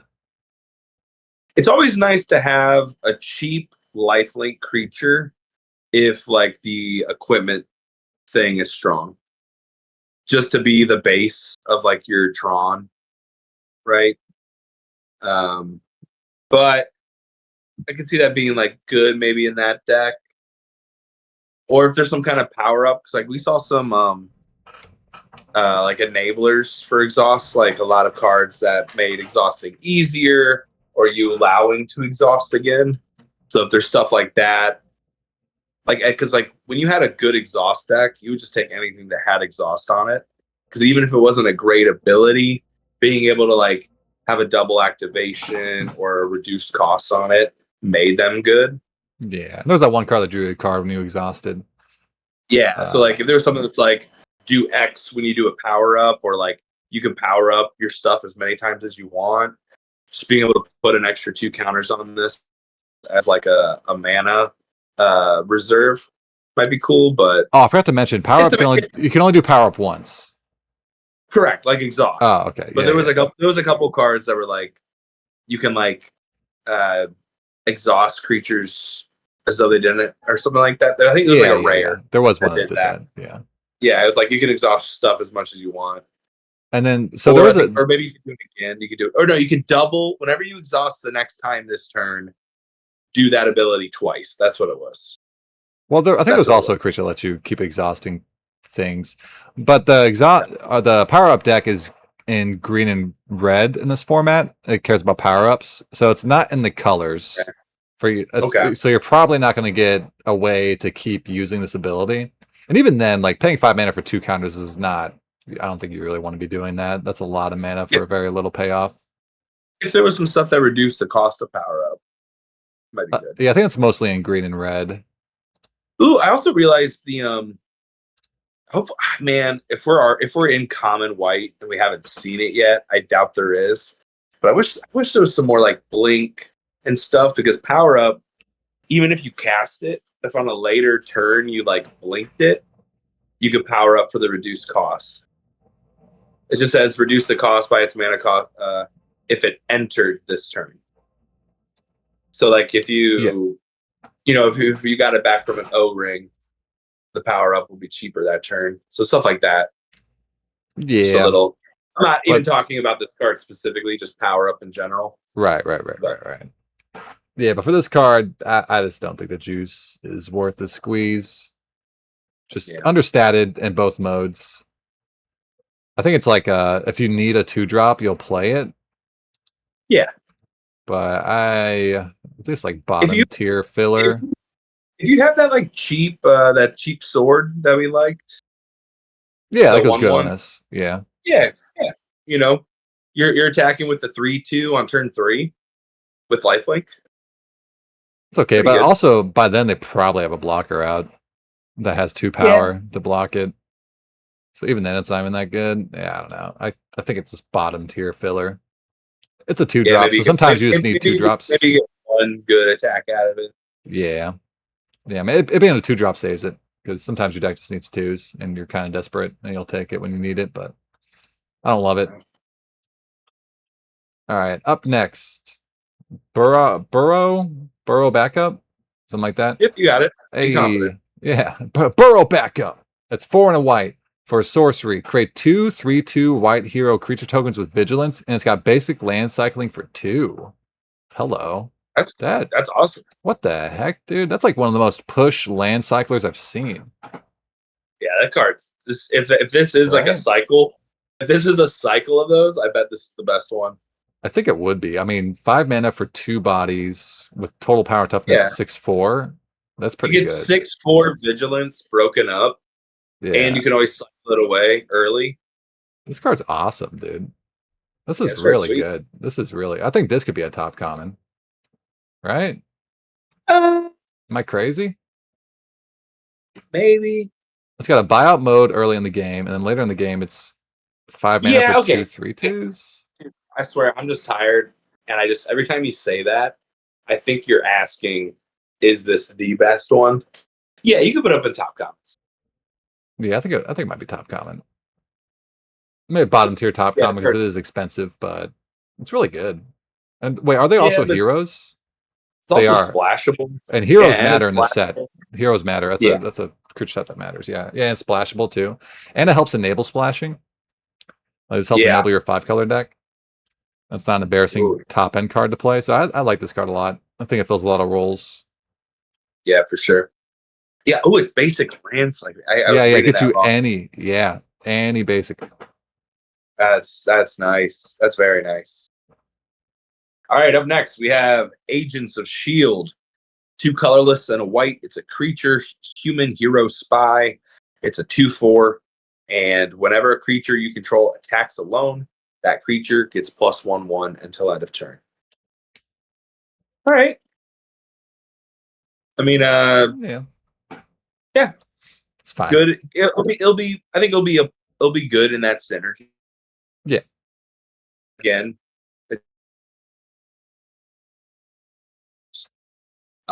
it's kind of what you expect from like a 3 mana common in this slot.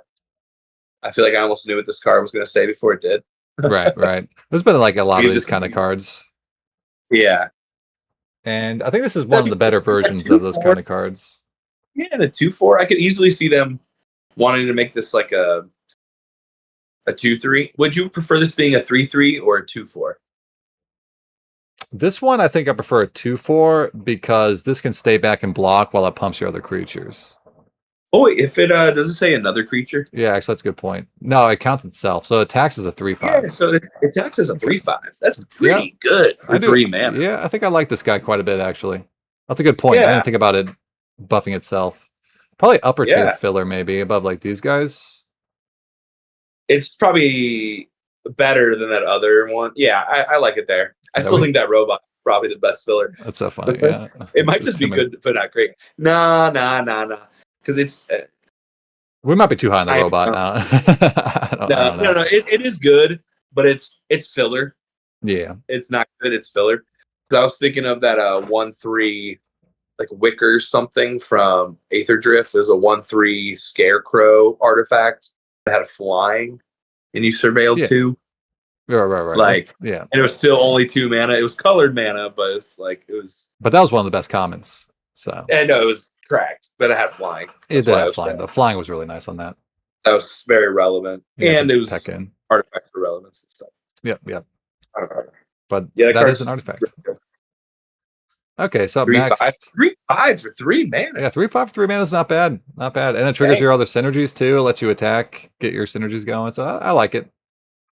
All right, so up next we have Agent of Atlas. So it's 2 mana, 1 and a white for a 2/2 human spy hero with prowess.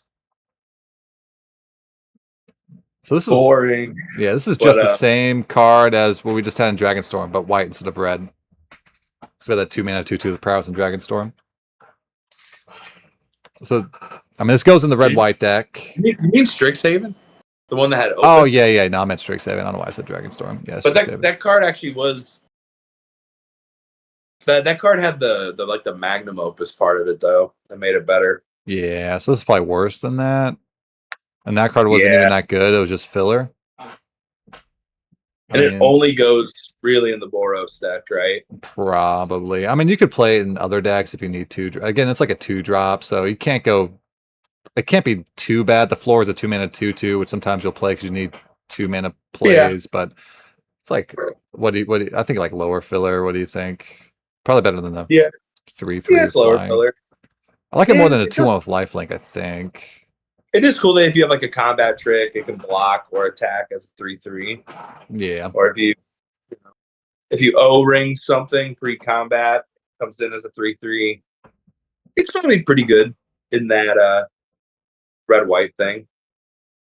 Yeah. It might even be okay in the attack alone if you have some like combat tricks and stuff. Sure. Yeah, it is a scary target to scary creature to block when it attacks alone. You don't know how big it's going to get. Yeah, but still, it's still like we just So had like, this card in Strixhaven and it wasn't that great. So and this is just worse. Should this be in good or filler? I think filler for sure. I mean, it's just a worse version of a card that was just in the last set. That was just a filler card. Okay. So I'm thinking like lower tier filler. Okay, I like that. All right, and that's it for commons and whites. So let's go to blue now. I don't know why blue has so many cards, but blue has the most. White had the second most. So very after strange. blue, the other 3 colors will go a little quicker. For sure. All right, so up next we have Aim Scientist. It's 4 mana, 3 in a blue for a 3/3 human scientist villain. It has when this creature enters, it connives. Okay. And it's got basic land cycling for 2. And I will say blue is a connive deck. It cares about conniving. I like drawing cards and stuff. Okay. I mean, and blue-green is a counter-based deck, and this puts a counter on itself. So it's got synergy. Yeah. I mean, if you have enough synergy to immediately get it into like a 5/5, the turn it comes down, because you get the counter from the connive, and then if you have some kind of payoff that when you connive, do something or 1/1 counter it or something. Yeah, I think it looks fine. I think it's worse than the white land cycler, but yeah, but it's still like okay. All the land cyclers would probably be decent. Yeah, it's got a buyout mode at 2 mana, so it can't be too bad. Then it's kind of like a 4-mana 4/4 that draws and discards a card. You can think of it like that. I mean, you have to discard a Yeah. non-land card, but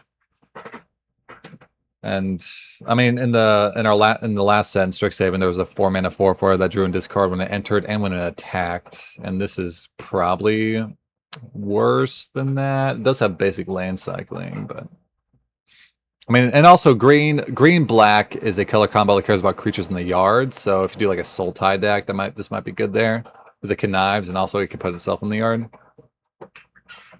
Oh yeah, yeah. It's got a lot of It might be, synergies going for it. Do you think it's good, I don't think it's good. or do you think it's filler still? I think it's like I would say high end filler. Okay. Think it's gonna dethrone our robot boy? No. Yeah, because I don't think it's. Yeah, Robot OP. I probably like it there. Yeah, like below the 2/4, but above Yeah. these other guys, I think it's probably fine. It might be, I don't know. It does have land cycling. It might be better than we think it is because of the land cycling. But for now, like just on its without the land cycling, what it does is just okay. All right, your turn. All right, we say the nay. It is one colorless and a blue. It's an instant arcane. You can counter target spell unless it's controller phase 2. Sweet. And counter that spell unless it's controller phase 4 instead, if this spell was cast using teamwork. And by the way, this card has teamwork too. This card seems Okay. sweet. Yeah, I like these cards. Quench is usually at least playable in most sets. And this Yeah, is dude. Quench with Upside. And Quench with Upside is usually a pretty decent card. This is Quench, but you're not that sad to draw in the late game. Yeah, it's Quench that you can still use in the late game, which is pretty nice. That's very nice. I almost want to say like bottom tier of good but not great. How do I get out of this? Take me back to the. Oh no! Also, your face is frozen. I still hear you, but your face is frozen. Oh, that's on my end. Oh, there you go. You're back. All right. Hold on. We got to go back to you. Right here. But I do like this All card. right. I do like it. I think you'll play the most blue decks. Probably. This is probably. Yeah. Like, do you think it's mental misstep? What's that called? Mental Misstep? The Phyrexian mana one that counters a 1 mana value spell. No, what am I thinking of? It's in Power Cube. Oh, miscalc? It's probably a miscalculation, right? Yeah. That's the Quench you can cycle. Guys, come on. Yeah, man. It's miscalculation that you can't cycle. Yeah, just strictly worse miscalc. It's in Power Cube, bro. Bro, it's broken. Yeah. I think it's bottom tier of good but not great, I'd say. I trust you. Something like that. All right. Sticking to it. Up next, we have Trickster's Stratagem, whatever. It's 3 and a blue for a sorcery, so 4 mana for a sorcery. The owner of target creature an opponent controls puts it into their library, second from the top or bottom, then up to 1 target creature you control connives. It is a sorcery, though. Hold on a second. But that's pretty... I like that. So you lose... Hey, guys. You eat your ball in the backyard? I'll go grab it and throw it over. Hold on, Glenn. My little my neighbor boys, they threw the ball in my backyard. Neighbor boys. All right, you got fun playing with the kids. Right. So I do like this card. I think it's pretty. I mean, so Come on, guys. The 4 mana cards that put something on top or bottom of opponents' libraries are usually underrated. They're better than they look, but they're almost always instant speed. This one is a sorcery, but you get upside to where that, because this puts it second from the top, which is pretty nice. And it also lets you connive, but Man, how much does sorcery speed knock this down a peg is the question. I think I still like it.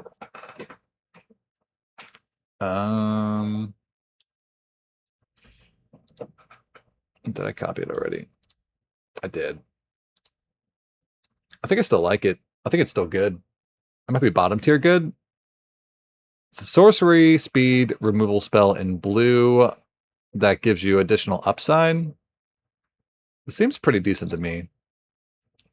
It's kind of like yeah, when they tack on upside onto a card that's already kind of fine, it's usually pretty good. Like there was the Refute in Foundations that was just cancel, but you also got to draw and discard. This is kind of like that, where it's a top or bottom spell, but you get to draw and discard. It being sorcery, though, is kind of rough. You can't use it to blow your opponent out when they cast a combat trick and you block. It's kind of clunky, but it is pretty much unconditional removal in blue. And it synergizes with the blue-black plan to draw and discard. So I think it goes in good but not great, but we'll wait and see what Travis has to say about it.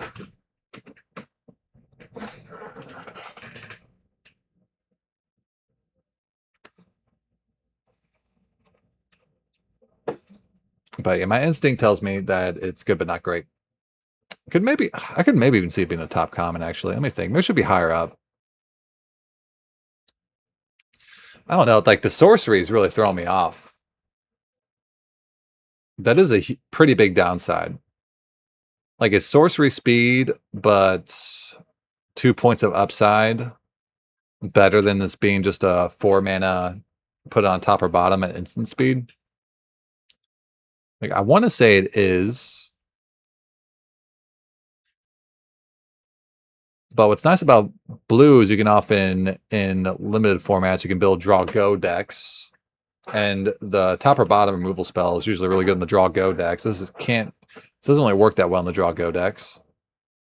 You can't pass turn, hold this up, plus like a draw spell or a counter spell.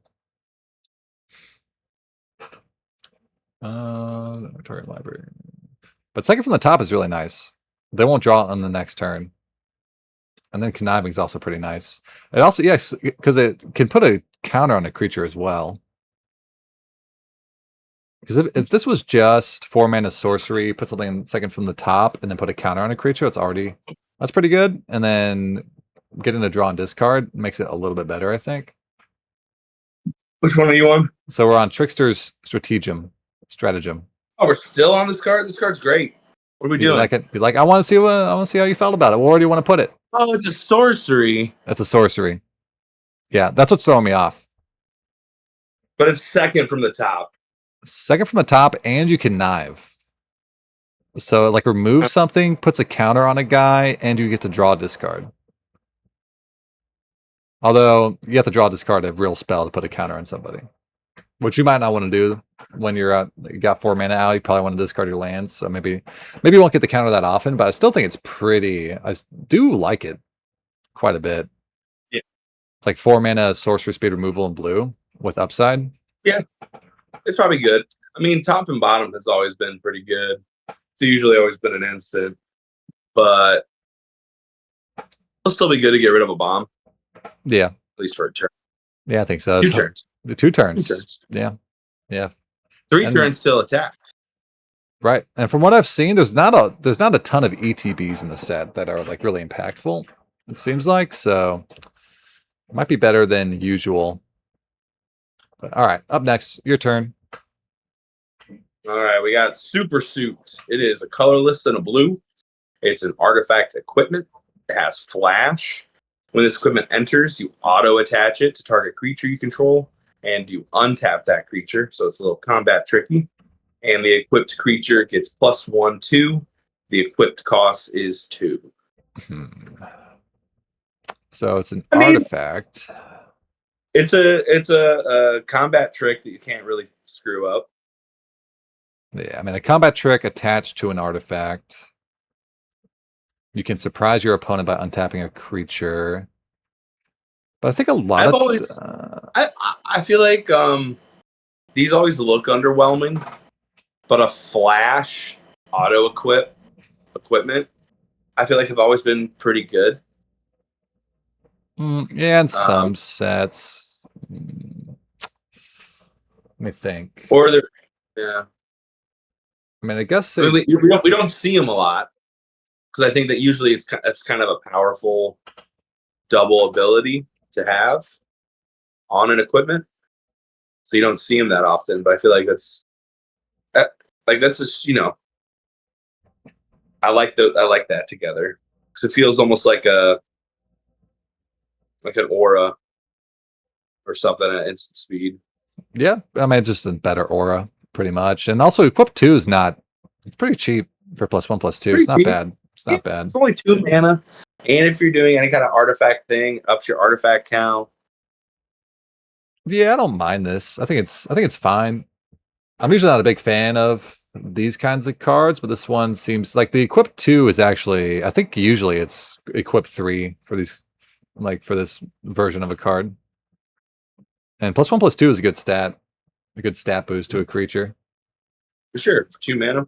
And there's a equipment sub theme. This card's probably fine. I don't think it's like, I mean, do you think it's good but not great? I want to say it's filler. I trust you. Okay. I think it's probably high filler though. High filler. All right, I'll put it above this guy because I don't like this guy that much. Actually, I'm putting him over there. Actually, I'm putting him over here. I like that. Yeah. All right. Keep moving that guy down. Yeah. So where's my super suit? Oh yeah. Wait. Who's this for? What Marvel character is this for? Just generic super suit? That doesn't really matter. All right. Just generically a costume. Yeah, it looks like a person maybe who makes costume, or maybe I don't know. They're like making their own costume and looking at others, or maybe they are a maker. And those are the people they made suits for. I don't know. Who knows? I think it's just meant to be generic. It doesn't really matter. All right. Anyway, so shield deployment drone's up next. So it's 3 mana, 2 and a blue for a 2/2 flying robot artifact creature. Once creature enters, create a 1/1 white soldier creature token. Love it. Oh yeah. Love it. Top common. These cards are always really good. Yeah, probably top common. And it's an artifact. Goes in the artifact. Gives you artifact synergies. What's the creature token? So it's not a hero though. Okay. Yeah, it's just a soldier. Still pretty nice. I mean, there was a what was it? Lost Caverns. There was a 3 mana 2/2 flyer that made a 1/1. That was like I think by far the best common in the set. So I'm assuming this will be like pretty up here, like on par with the 2/2 that draws a card. Yeah, getting a 1/1 is kind of similar to drawing a card. Oh, hey! Now that we're done with white, let's move her up into best common in each color. It's true. I think let's move her up, bud. I like it. Let's do it.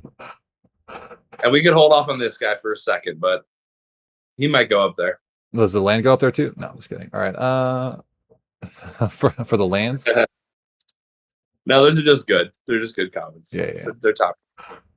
All right, your turn. All right, next we have I Am Iron Man. It is 2 colorless and a blue. It's an instant. Until end of turn, target artifact or creature becomes an artifact creature with base power and toughness 4/4 and gains flying, and then you draw a card. There was a very similar card to this in Turtles.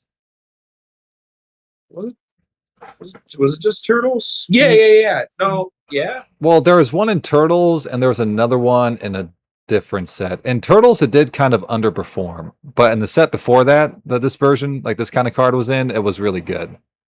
Was it Aether Drift or? I can't remember, but there was a set where this card was great. I mean, it is a combat trick that replaces itself, so it's got pretty high upside. And it is such a surprise if you have you turn your Clue into a 4/4 with flying out of nowhere. Oh yeah, you could turn that indestructible equipment into a 4/4. Make sure it doesn't die. Yeah. Do that. But then you got to play the equipment, which is the downside there. But I think I want to say like in Turtles, it was fine. It was maybe slightly below average. This is better, I think, Did because it draw a card? I drew a card, but I don't think it gave flying. And this giving flying is pretty Okay. decent upside because this can also just Yeah, man, finish a this is game. always a way to like. Yeah, this could win the game for sure. This could easily be a gummed up board. I just turn one of my guys into a 4/4 and kill you. Yeah, Yeah, and it replaces itself. that's I probably like it. like it. Probably just good but not great. Yeah, somewhere in there. And I'll put it below the quench. Because it is kind of situational. You need to have setup for it, but it's not too hard to set it up, especially in an artifact deck. That's where this card really shine in the artifact deck. If you have tricky artifacts lying around, because then your opponent can't respond and kill an artifact and like kill your artifact. It's not a creature yet. All right. Should intermittently after each color, Glenn, you should take a screenshot in case something happens. In case someone tells me that Alt F4. Yeah. Shout out to Killstreak. Did you leave Killstreak? All right. Anyway, up next we got Hydraulic Helpers. So it's 1 and a blue for a 2/3 artifact creature robot. It's got Defender, and it can tap to add blue, but this mana can't be spent to cast non-artifact spells. So it can only tap for artifacts. No. It can also be tapped to power up a creature. That's true. That's true. It can be tapped for Raft Security Officer right next to him, right? Yep. Yeah, you can tap for abilities. You can tap for power up. Yeah. Well, I mean, basically, just it taps for abilities and artifact spells, I guess. Yeah. You can tap to pay for a quench. I like that. I think for a mana dork, I mean, a 2-mana, 2/3 dork in blue, and it's an artifact, if you're doing the artifact thing, I think this is probably going to be one of the top cards in that archetype for sure. Yeah, it could be one of the top commons in that archetype. I don't know about like cards in general. I mean, because we've had these kinds of cards before, and they're always just kind of fine. I mean, I really liked like Hydro Channeler. Yeah, that was a good one. That one like was good for converged decks though. It could fix mana. Yeah, that's true. That's true. But I mean, this is good for artifacts. So it only goes in one deck though. So I don't know if I can put it in good but not great. It moves equipment over. Yeah, that's true. Actually, I didn't think about equipment. Can it pay? Can it pay for kicker? No, because kicker's still casting. It's an additional cost to cast this. Yeah. So I can't pay for kicker, which I don't think is relevant in the set. Maybe, but sure. I just mean kick like just kicker type thing. Can help you land cycle. True. Yeah. Look at all these things you can do with it. I still think it's just filler though. Yeah. Okay. The question is it high filler or low filler? Probably high filler. Probably high filler. Maybe just below the connive guy. Yeah, I like that. Okay, we'll do that. We'll be good in the artifact deck. I don't think you're gonna play it anywhere else though. All right, up next we have giant-sized flying ant. 3 colorless and a blue. It has flash. It's a 3/2 flyer, and when this creature enters, you can choose one. You can either tap target non-land permanent or untap target non-land permanent. Okay. And then blue-white cares about tapping and untapping, so it synergizes with that. But I don't think I like this guy very much. There was the guy in what's it called? Lorne Eclipse. There was a 3-mana 2/2 fairy that came in and tapped or untapped something, and that was kind of underwhelming. And I think that was better than this, because this costs a whole mana more. Yeah, glamour, whatever. She actually, I really liked her. Oh, really? Yeah, so this is probably bad then. Yeah, I think this is worse than that. Mana. I mean, and it's only you only get 1 extra power. Yeah. So I mean, it could, if you're just, I could see some cases for it, but I don't think it's good. I think it's just filler. I do like something that I really like.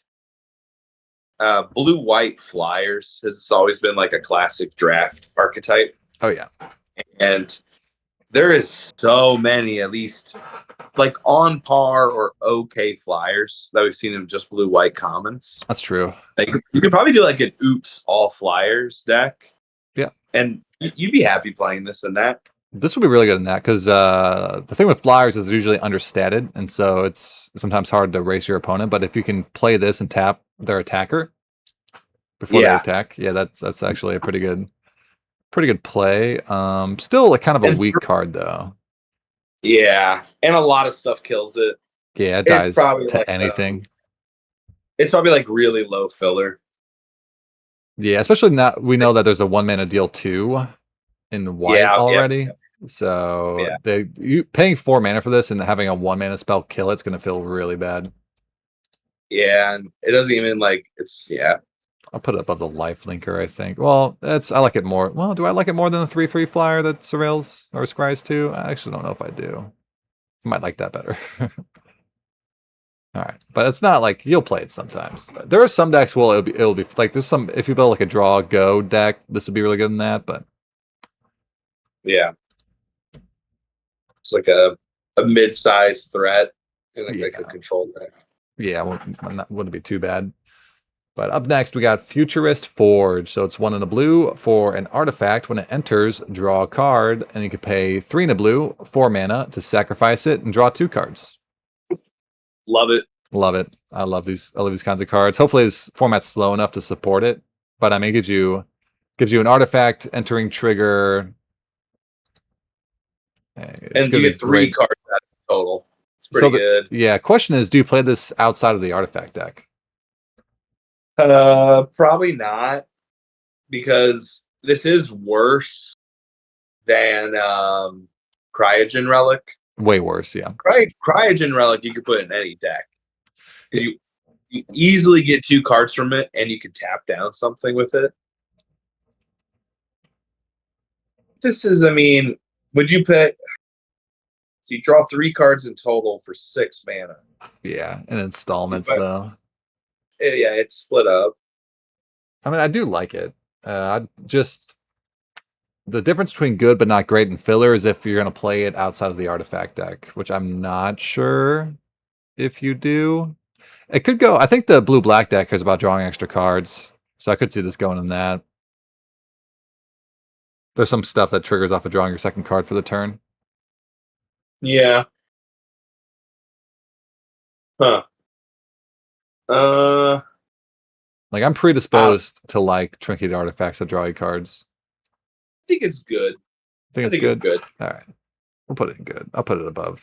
We'll go like right here. Seems pretty decent. I mean, I could see a war. No, it's not gonna be the top common or top. I think this is definitely gonna be the best blue common. But we'll see. Yeah, we're almost there. We only got a couple left in blue. All right, 5 or 6. So up next we have Frozen in Ice. It's 2 in a blue, 3 mana total for an enchantment aura. Enchant creature. When this aura enters, tap enchanted creature. Enchanted creature loses all abilities and can't become untapped. Yeah. It's pretty great. Just like I'm not sure I'd say great. I mean, it's good. It's good. It's good. Yeah. It's good. Not great. Yeah. It's fine. Fine blue removal. Blue always struggles with removal. And you're going to be happy to see this late, like on the wheel or something. You're going to be very happy to even have like 2 in your deck, you know? Yeah, this will check the box for interaction in your deck. You're trying to get like, 5 interaction pieces. This would be one of them. They lose ability. They lose all abilities. That's big. Oh yeah, it's pretty huge. It basically just kills the creature until they remove this. It might as well just be an O-ring for creatures. Yeah. But obviously not as good because O-ring hits anything. True. But and it dodges the Murdoch, whatever. It doesn't get blown out by the kill something and then blow up an enchantment. So yeah, I think it's good. I like it. It's probably about halfway up. It's probably better than that robot. I love the robot, but yeah, you're probably right. Just decent interaction, which you're always looking for. I think you're always going to play the first copy of that. Always. So. And you're playing it in any archetype. Yeah, that's true. It goes anywhere. Next, we have D-Power. 2 colorless and a blue. It's an instant.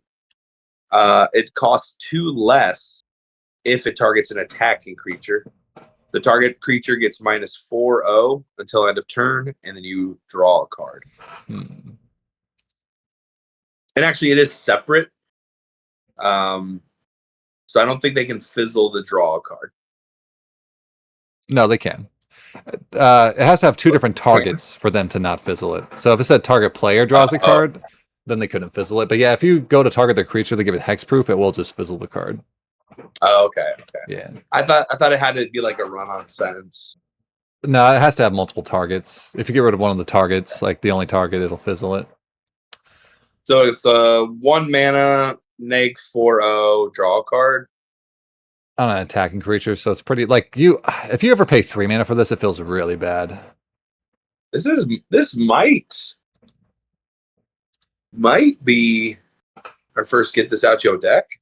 I think I'm okay with that because also like I don't think this synergizes with anything else in the set. Oh, no, well, it draws you an extra card, but then you have to do it during your turn, and you're not going to want to do it during your turn because they cost 3 mana. Yeah, I think this card just sucks. There's some prowess stuff. Yeah. But then again, but also, prowess you want to use when you're attacking most of the time, and this you have to use on defense. Yeah. I mean, it'll feel good when it's a combat trick that lets you, like, your opponent thinks you're gonna trade, and then all of a sudden you eat their creature and you draw a card. But that's pretty situational. It's not going to come up a lot. Like things have to line up perfectly for that. It's a decent ceiling, but it won't happen often. Is it so bad that it's get this out your deck? You know what? The ceiling of it is probably high enough. Like bottom tier niche playable. Yeah. Definitely don't want it in all your decks. You'll see that on the wheel a lot. Yeah, I could see maybe one out of every like 30 drafts you'll maybe want to play this card. That might find some use for it, but yeah, I don't love it. If it always cost 1 and give it like -1, -0, -2, -0, I think it would be better. But yeah, Blue doesn't do that. What? You said -1, -1? No, -1, -0. Oh, and just 1 mana? If just always 1 mana, that might be fine. Because you can cast it during your turn, but yeah, having to cast it on an attacker feels pretty bad. Yeah. All right, up next, we have Atlantis Attacks. So it's 5 blue, so 7 mana for a sorcery. It's Teamwork 4. Choose one. If this was cast using Teamwork, choose both. Target player creates a 6/5 blue Leviathan creature token with hexproof. And then it also has the ability to return 1 or 2 target non-land permanents to their owner's hands. This card seems sweet. This seems like an uncommon, right? Yeah, it reads as an uncommon for sure. I mean, this card, 7 minutes a it lot. Reminds me of like I don't know, a 6/5 hexproof. Yeah, that's a big game in limited. Because the problem with tokens is your opponents can bounce the token.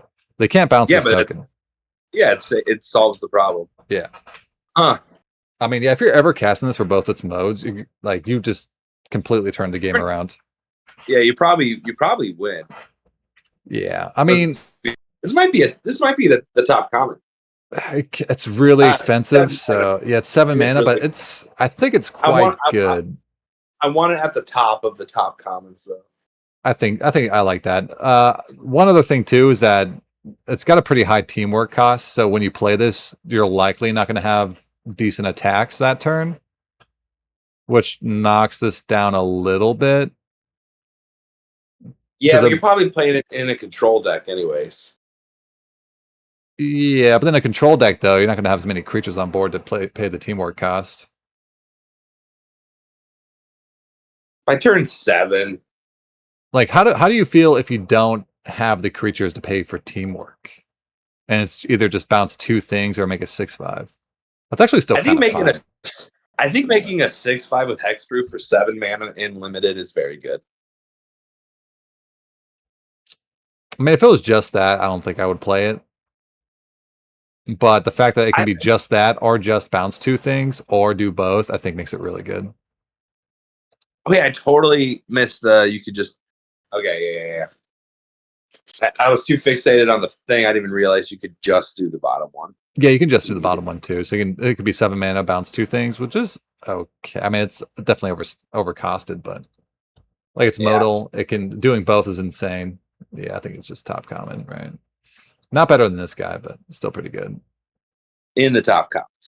Yeah, I think the flying 2/2 that makes a 1/1's gonna be the best common for blue, but yeah, we're almost there too. We have 1, 2. Oh my god, there's so many blue commons.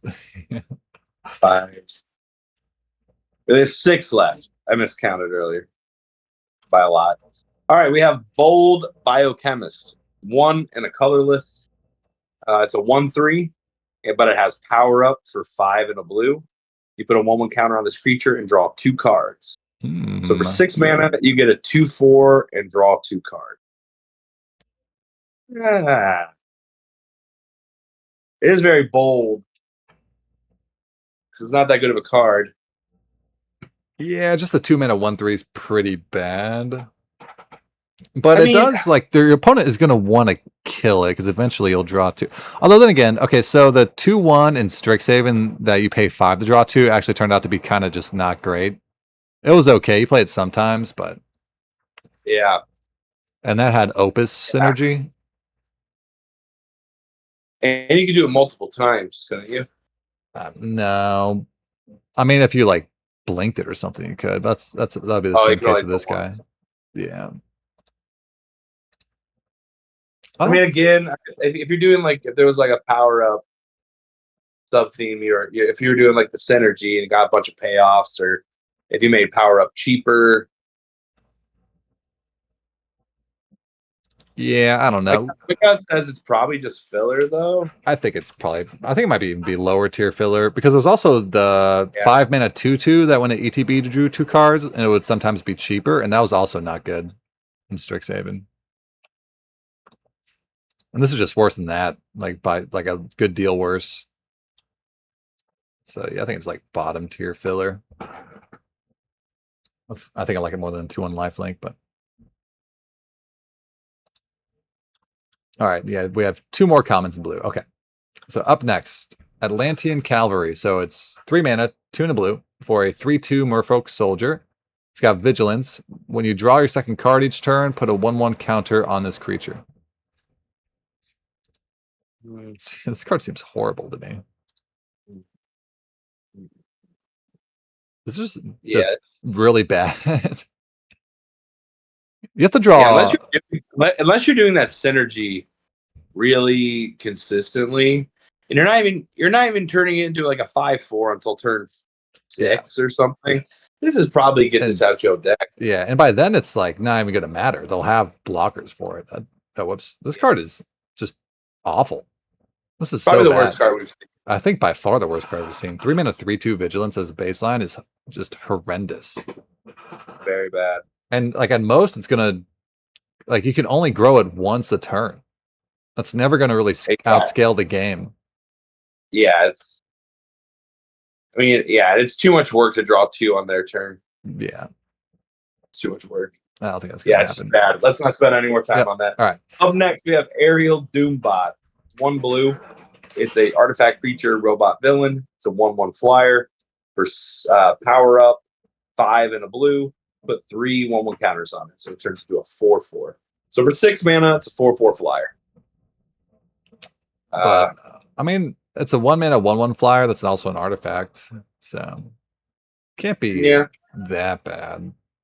Yeah.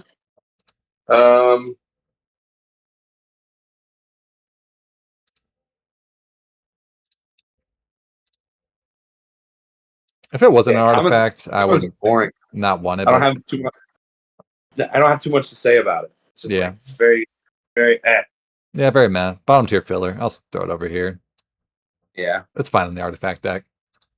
All right. Moving on to black. So nope. Oh. Did I miss one? Nope. You're good. Okay, phew. So we got Hydra Troopers. 3 mana, 2 and a black for a 3/2 human soldier villain. When this creature enters, create a tapped 2/1 black villain creature token with menace if there are 2 or more creature cards in your graveyard. Otherwise, mill 2 cards.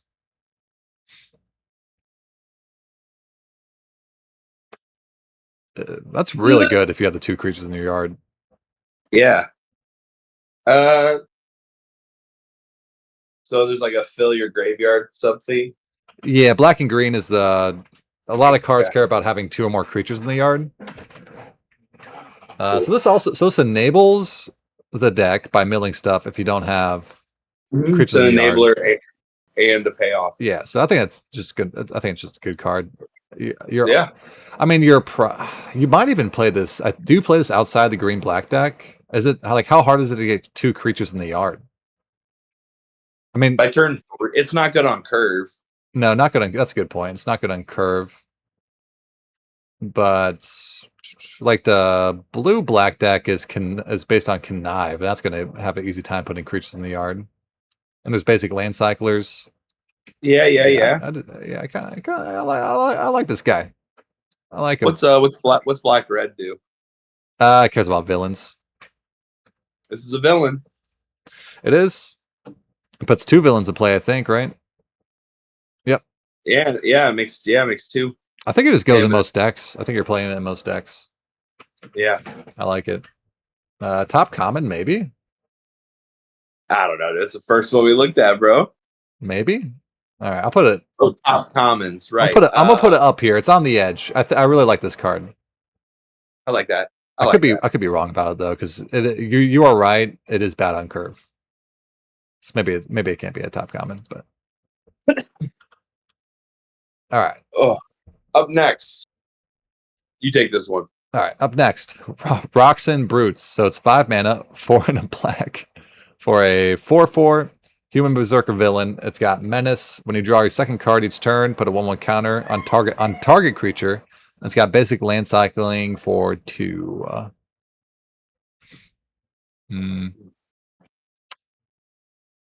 It's 4/4 menace. Yeah, 5's a lot though. Like, It's a lot. if we compare the other land cyclers, the other one cost 4 and eluded when it entered, and then the other one would give you 2 bodies.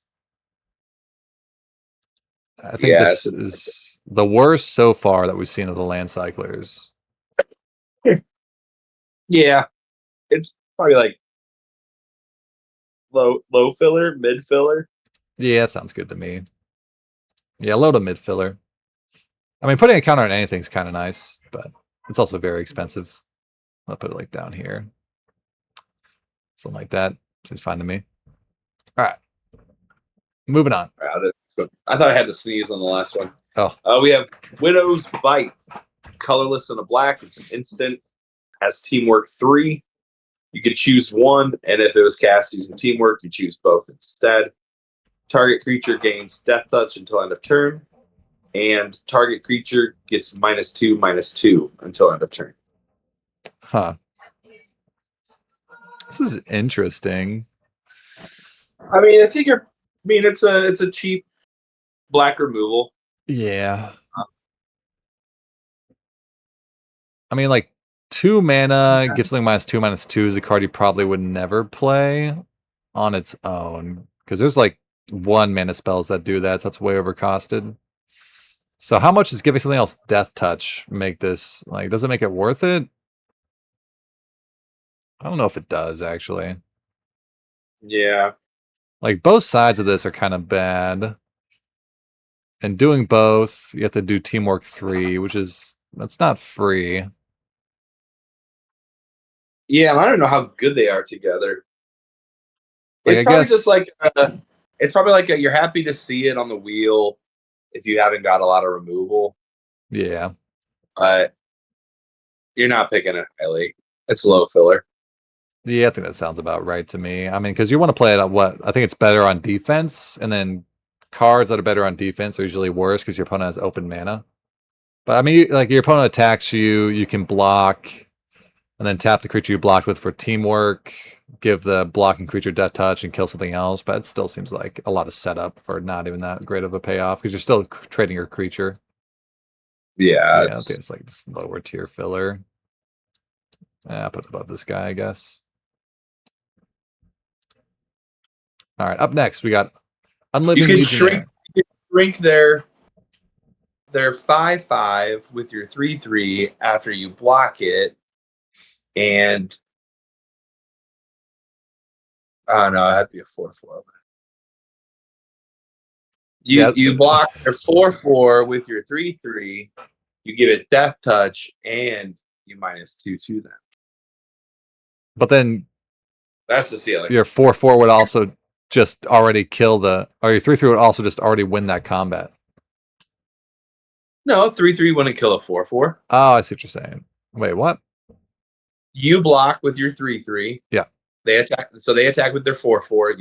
You block with your 3/3, and then you tap the teamwork.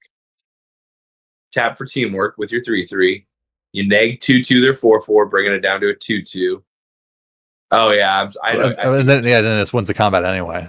Yeah. Yeah, so it was a combat anyway. best case scenario is blocking with something and then giving that Death Touch and then killing something else. But that's a lot of setup. Sure. That's a lot of setup. That's a lot of setup. All right. So up next we have Unliving Legionnaire. So it's 4 mana for a 3/2 vampire villain with flying. It has power up for 7 mana, 5 black. Return up to 1 target creature card from your graveyard to your hand and put 2 counters on this creature. So okay, so it's a 4 mana 3/2 flyer, or it's a 7 mana 5/4 flyer that rebuys something from the yard. Or you can play it early in the game and then use the power up later. Man, just a 4 mana 3/2 is such a bad stat line. I went through a lot of emotions as you were reading this card. At first, I totally ignored that it was like a creature, and I was like, 7 mana, and you get a like I thought this was going to be a reanimation. Me too. Yeah, I thought that. It wasn't, so then I was disappointed. But then I was like, it's a 5/4 flyer Gravedigger. Yeah. Well, I thought while I was reading it, I thought it was going to be a reanimation spell, and even then, I'm like, this is probably not that great. And the fact that it only puts it back to your hand for 7 mana, I don't know. I mean, it is a 2-for-1. I think it really depends on how slow the format is. If it's not super fast and you get to 7 mana with this guy, it might be decent. Because I mean, a 5/4 flyer is that's big game. It's a big booty body in the air. Yeah. But 7 mana is so much. That's so much mana for a Gravedigger. Dude, we have with all this power up being so expensive, there's gotta be some like power up reduction stuff. There is, but it's in blue and green. Because that's a power up deck. We might see some. Here, let's read the card this way. Go on.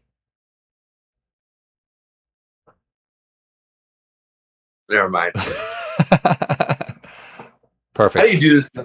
How do you stream for so long? It does get tiring. All right. So I think this is probably just filler. I don't think I can put it in good, but not great. It's so expensive for the Gravedigger effect. Yeah. I don't even know. I like filler. I think I like it more than the -2/-2, but less than the 1/1 flyer. All right. Up next, we have Visions of Villainy. 2 colorless and a black. This it's an instant.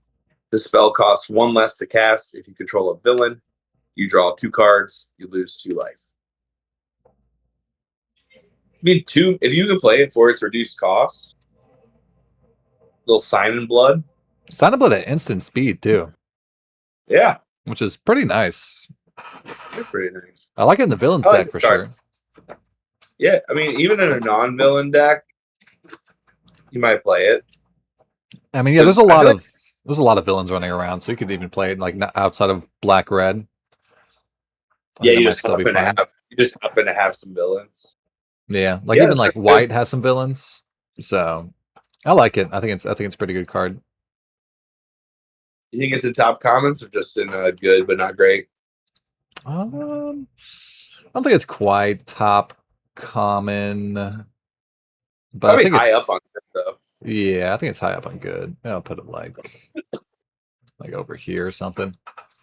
Like great, really good in the villains deck for sure. You're always playing it. Like cheap card draw is nice. All right, up next we have Stolen Stark Tech. So it's 1 in a black for an artifact equipment. It's got flash. When it enters, attach it to target creature you control. That creature gets indestructible until end of turn. Equip creature gets +1/+0 and equips just for 1. Oh, is that how the common's looking? Looking pretty fun actually. The set seems fun. Yeah, It's a Dave Humphrey set, so it's probably going to be a good one. He usually makes killer formats. Very synergistic looking. Like it looks like a very synergistic set. So I'm pretty excited for What it. other sets has he made? I think he made Duskmourn. He might have designed Final Fantasy. I can't, but he's known for designing the GOAT formats.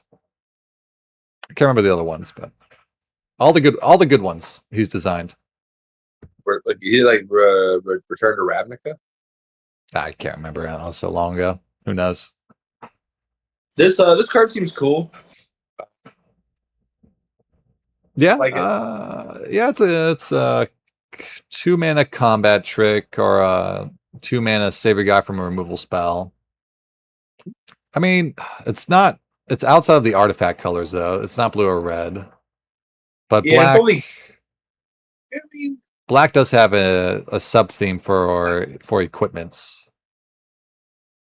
oh yeah. So this might be okay. I mean, it's not embarrassing. Yeah. It's filler. But also like +1/+0 is not a huge buff to whatever you're equipping. It's mostly for the indestructible part, combat trick. Yeah. Mostly for the combat trick. Or like protecting your bomb from removal later in the game. Yeah. Or just a trade off like a 3/3 for their 3/3, but you save it. Right. Yeah, I think it's Zed says seems kind of weak, but 22nd, 23rd in the deck. Yeah. I trust Zed. He's a really good Magic player. So probably lower filler, right? I think you said yeah, but it might have cut out. I'm gonna put it like down It's hard here. to see the card, so I can't really judge. Like, Oh, I don't know power enough to really remember what they did. Yeah, no, that's fine. This like lower upper tier, really. Just the direction I'm going is fine to recognize. But yeah, I think it's like lower filler. You'll play it sometimes. And also, if you do get to build the Equipment Matters deck, it's probably gonna be pretty good there. Next, we have Red Room Recruit, colorless and a black creature, human spy villain. It's a 1/2, and when the creature enters, it connives. Yeah. I mean, if you discard a non-land card, it's a 2/3 that drew you a card and discarded a card. Yeah, it'd be good probably like in the green black deck. You can set up to try to get some creatures in your grave. Yep. And the blue black deck cares about conniving in general, so. Is there any kind of like I guess we'll see it in green. Some kind of Malevolent Rumble type card. I don't know. Oh yeah, right here. Literally right here. Mill 2 cards, put a permanent from among them into your hand. Yep. How much does that cost? 1 mana. Whoa. Perfect. You do that on 1. And you gain 2 life. You do that on 1. You mill Red Room and another creature. You return Red Room. You play Red Room on 2. You discard a creature. You get that guy on 3. You could okay. I think I like this guy. Also, Zed, don't sell yourself short, Zed. You're a great player. I'm sure your card evaluation is good. But what were you saying? Sorry. Oh, it's are you playing it like in any black deck?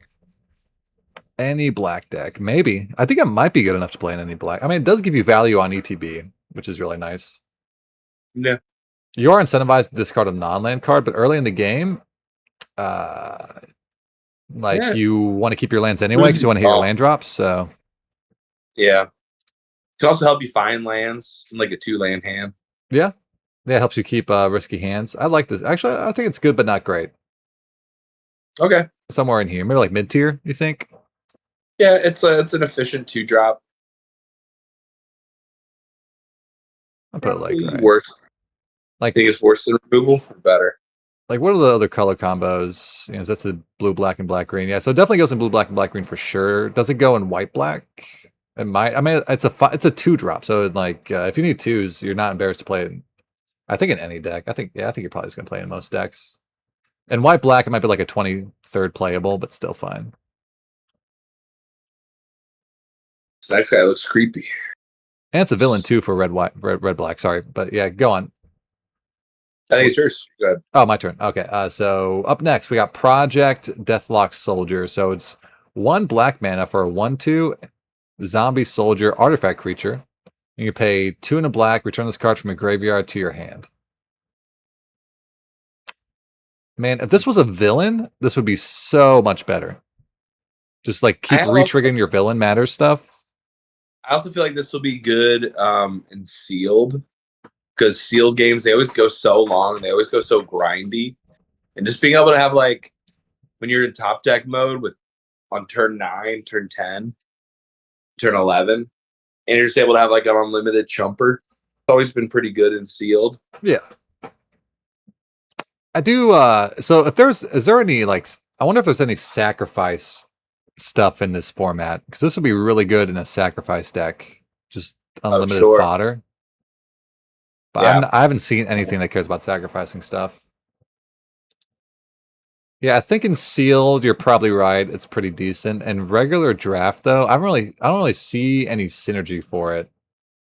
Well, I mean, it's a decent card to bin in black green, because like you're milling your deck, you're able to get it back later after you get the payoff.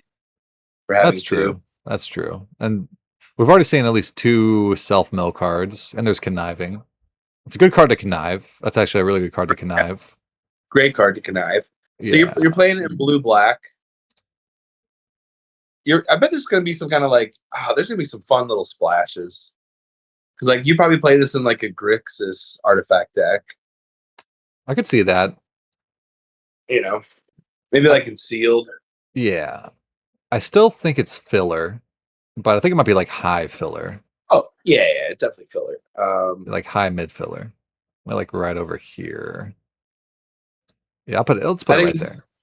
Definitely going to be a big difference between draft and sealed with that card, though. Yeah, it is nice though that it can just keep letting you connive for the 1/1 counter, like later in the game. You just get it back, connive, get a counter, get it back, connive, get a counter. Yeah. So that's kind of nice. But all right, anyway, your turn. We have Ninja of the Hand. It's 2 colorless and a black. It is a creature human ninja villain. It's a 2/2 with Death Touch, and it has power up 4 and a black. Each opponent discards a card. Put a 1/1 counter on this creature. Interesting. This is one of the first that I really like this power up card. As this is a good one to like. I'd almost prefer to just curve this out and play power up later. Yeah, I guess if you play it on 5 though, and you get a 3/3 Death Toucher, and they're down a card, and you're almost guaranteed to take something out with this. So yeah, I kind of view this card as you want to cast this for 5 mana if possible, because you really want to get that discard. If you get that discard, it's going to be a clean like 2 for 1, because they can't ignore it. It's going to block whatever they have that they're attacking with. Yeah. But like a 3 mana 2/2 Death Touch is kind of bad because it dies to a lot of stuff. It trades with 1 and 2 drops. Okay, but so you're just treating this as a 5-drop then. Well, because if this was just a 5, like if this was just a 5 mana 3/3 Death Touch when it enters, the opponent discards a card, I think I would play that at least sometimes. So this being modal, and you can, if you have to, play it on 3 makes it. I think I like this card. Okay, I think I'm into it.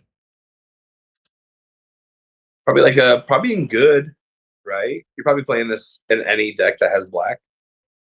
I think so. Maybe like bottom tier of good, but not great. 3 and a 2/2 Death Touch is a pretty mediocre. It's above card, that. It's above that combat trick for sure. Yeah. Well, yeah, I guess so. Okay. I mean, yeah, because it is a 2 for 1. Yeah. So I do like 2 for 1s. I am Strixhaven pilled though, so it's kind of a slower card. Hopefully, his set's a little slower. which it might be because it seems synergistic and maybe a little underpowered. So we'll see. All right. Up next, we have Hydra Infiltration. So it's 4 mana, 3 in the black for an enchantment. When this enchantment enters, target opponent discards 2 cards. When a creature you control attacks alone, target opponent loses 1 life and you gain 1 life. Huh. Oh, is it black white?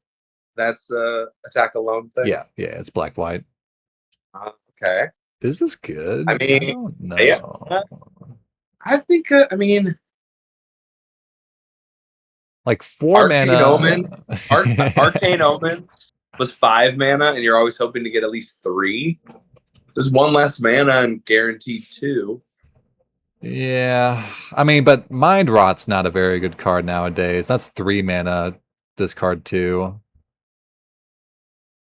Yeah. So really, it just depends how much does the drain on attacks, how much is that going to matter? Because that doesn't affect the board, it just does damage.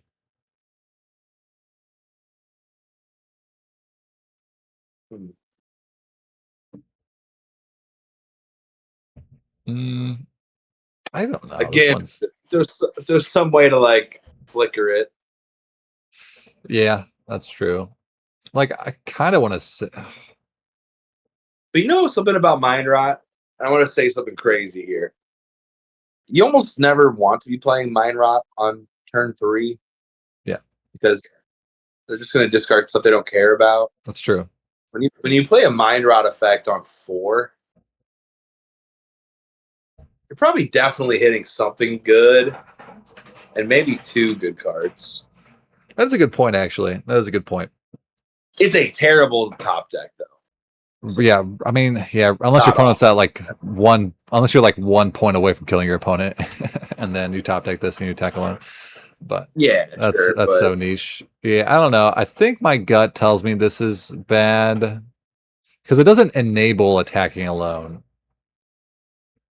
It doesn't buff your creature at all. It just it doesn't buff them. Yeah, that's and also like the first time we've seen it really not do that too. Yeah. And because, like, what? So you play this on 4. You're not playing the creature. You're playing this instead. And then by, like, turn 6, you'll have drained them for 2 life. Hopefully, if you have attacks. Yeah. Now, here's the question. Is it get this out your deck? Or is this just filler? I want to say it's probably niche playable, maybe. Niche. Okay. If there was some kind of, like, care about life gain. But we haven't seen much of that yet. Yeah, I mean, because 4 mana discard 2 cards is just so overcosted. So, like, the drain 1 on attacks has to pull a lot of weight for this card to be good. I just don't know if it is. I think you'd just rather play a 4 mana creature. I think I agree. Yeah, okay. Moving on. We got Kingpin's Enforcers. 2 and a black creature, human villain. It's a 2/3 with lifelink. For 2 and a black, you can sacrifice an artifact or creature to draw a card. There's a sack fodder. Or the sack. Yeah, there's sack fodder. We got the sack fodder and the enabler. Yeah, I mean, both are common too. Something good to do with your mana later in the game, I guess, if you need like a mana sink. I mean, a 3 mana 2/3 with lifelink holds back 2/2s really well. Even holds back like multiple, which is nice by itself. Yeah, I kind of like it. It can also sack itself too, which is nice. Oh yeah, it could sack itself and draw a card, like cycle it away if you don't need it anymore. Which is, I mean, you're probably in a bad spot if you have to do that. But also, I mean, it's nice too. Like, even if they go to like late game, they go to kill your bomb, and you have 3 mana up. You're like, well, at least I'll get a card out of it. Yeah. So they're never. So you're always up on it, which would be cool. I like this card a lot. I think it's gonna be really, really good. I think it's probably top. I really like that ability. It's a nice ability. I don't know if I would say like top common because it requires some building around. But being able to sacrifice like your equipment you don't want anymore. Like imagine playing the 2 mana one that gives something indestructible, and then you use this to sack it later because it only gives +1/+0 anyway. Like it wears equipment well because it's a life linker. It sacks the equipment you don't want. So I can. It's a very high synergy card, and I do like that. It seems like at the very least seems fun. Yeah. I like lifelink creatures and drawing cards. I think like good but not great. Yeah. I think it's a little better than filler. I kind of like it, but I can't put it. I don't want to put it too high. Let's put it like right. I think you're playing it in pretty much any black deck. Or most of them. Yeah, maybe not in the Probably white like- black deck, because I don't think white black you want to be sacking your creatures. You want to be aggressive. But I can see it in blue But, black. but in white black, it could be a life linker that attacks alone. I guess that's It has a true. bigger butt. I think white black's gonna be the worst deck for it. Hi, gals. But like, it's pretty good in blue black. I could see it because blue black's probably gonna be a slower deck, and then green black you want cards in the yard anyway. So I could see it being pretty good. All right, up next we have Hour of Defeat. So it's 3 in a black, 4 mana for an instant. Destroy target creature. Surveil 1. Ooh, Cool. that seems pretty good to me.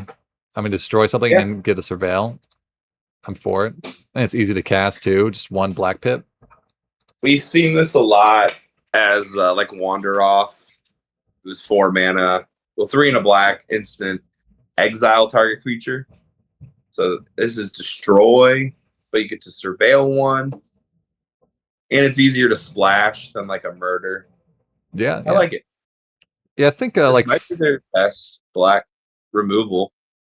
I think so. I think it's up here for like it could be maybe even a top common. It's definitely top common. I think it's top I common. think Okay. It's gonna be because black always their premium removal spell is usually the best removal spell. Yeah. And also anytime we see like a kill a creature plus upside, it's usually a pretty good card. Like Bacon to the Pie or whatever. Yeah. I think this is better than Wander Off. I'd rather kill a creature and surveil 1 than exile it. Okay. So yeah, I think it's probably top common. Wander Off is just kind of fine though. It wasn't like insane. All right. That's true. I mean, it was you picked it up on the wheel a lot. It's kind of annoying. I was like, this card's better than you guys are saying. Decoy Ploy. Wait. Yeah, Decoy Ploy. 1 in a black. It's an instant. You can choose 1 or both. Return target villain card from your graveyard to your hand. And return target hero card from your graveyard to your hand. Interesting. Okay. Huh. So it rewards you for playing heroes and villains. That's an instant Mhm. too. I don't know how often you're gonna have both in your deck. I think this might be best in white black. I think that's gonna be the deck that has the most like mix of heroes and villains. It is really cool to put in a card though that pays you off for having both.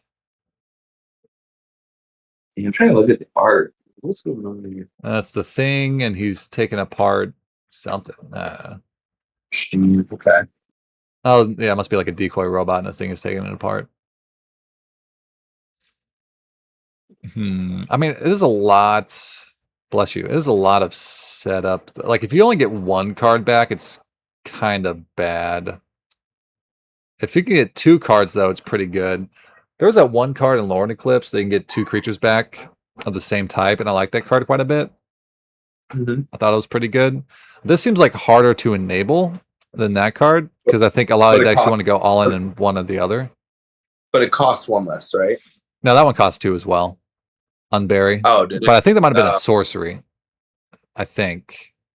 Yeah, the instant is pretty cool. If you have like a draw go deck too, if you're trying to like just recur your 1 villain bomb, Yeah. or something, you know. Yeah, I don't know. It's probably filler though. Yeah, I think it's filler because it requires setup. Yeah, And you're also, you're not picking that. yeah, this is a card you're gonna pick up on the wheel and you might play it. I feel like. And also, the cards that are going to be in your yard are often going to be like some of your worst cards because they've died off in combat. So, yeah. So here's something weird to notice. Lower filler. Even though it looked like blue had a lot more, we're going 5 deeper past where the blues turn into uncommons. So it's kind of weird. I don't know. It might just be more blue cards in general. Yeah, I think so. Might be like more blue rares. All right, up next is Cruel Alliance. 2 in a black for sorcery. It's got Teamwork 2. It says exile target creature with mana value 3 or less. If the spell was cast using Teamwork, instead exile target creature and you gain 3 life. 3 mana though, huh? So the base of this card without Teamwork, at most you're going to trade even on mana. But if you pay the Teamwork, it's pretty good. Exile a card and you gain 3 life. 3 life is a lot of life. I think, like, I want to say it's just decent removal. It is sorcery speed though.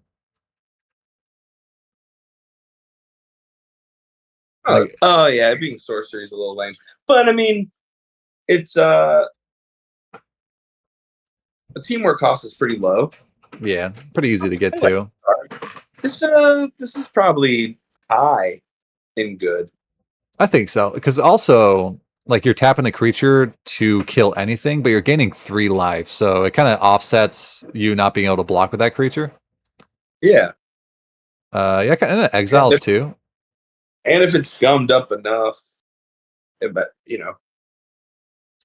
might be teamwork 2 isn't very hard at all. No, especially if you're casting this on something bigger like a bomb, and actually doing the teamwork, you're probably doing this on turn like 6 or something. Right, and it's fine on curve too, because on curve you're gonna kill something small anyway. Yeah, something that has like a decent, like a smaller rare or like a really good uncommon. Yeah, it's like your turn 3 and you kill a 3-drop or whatever. That's fine to use this card for. So I like it. And it exiles, which is pretty nice. This is like graveyard magic stuff in the set. So good card. Probably always play it.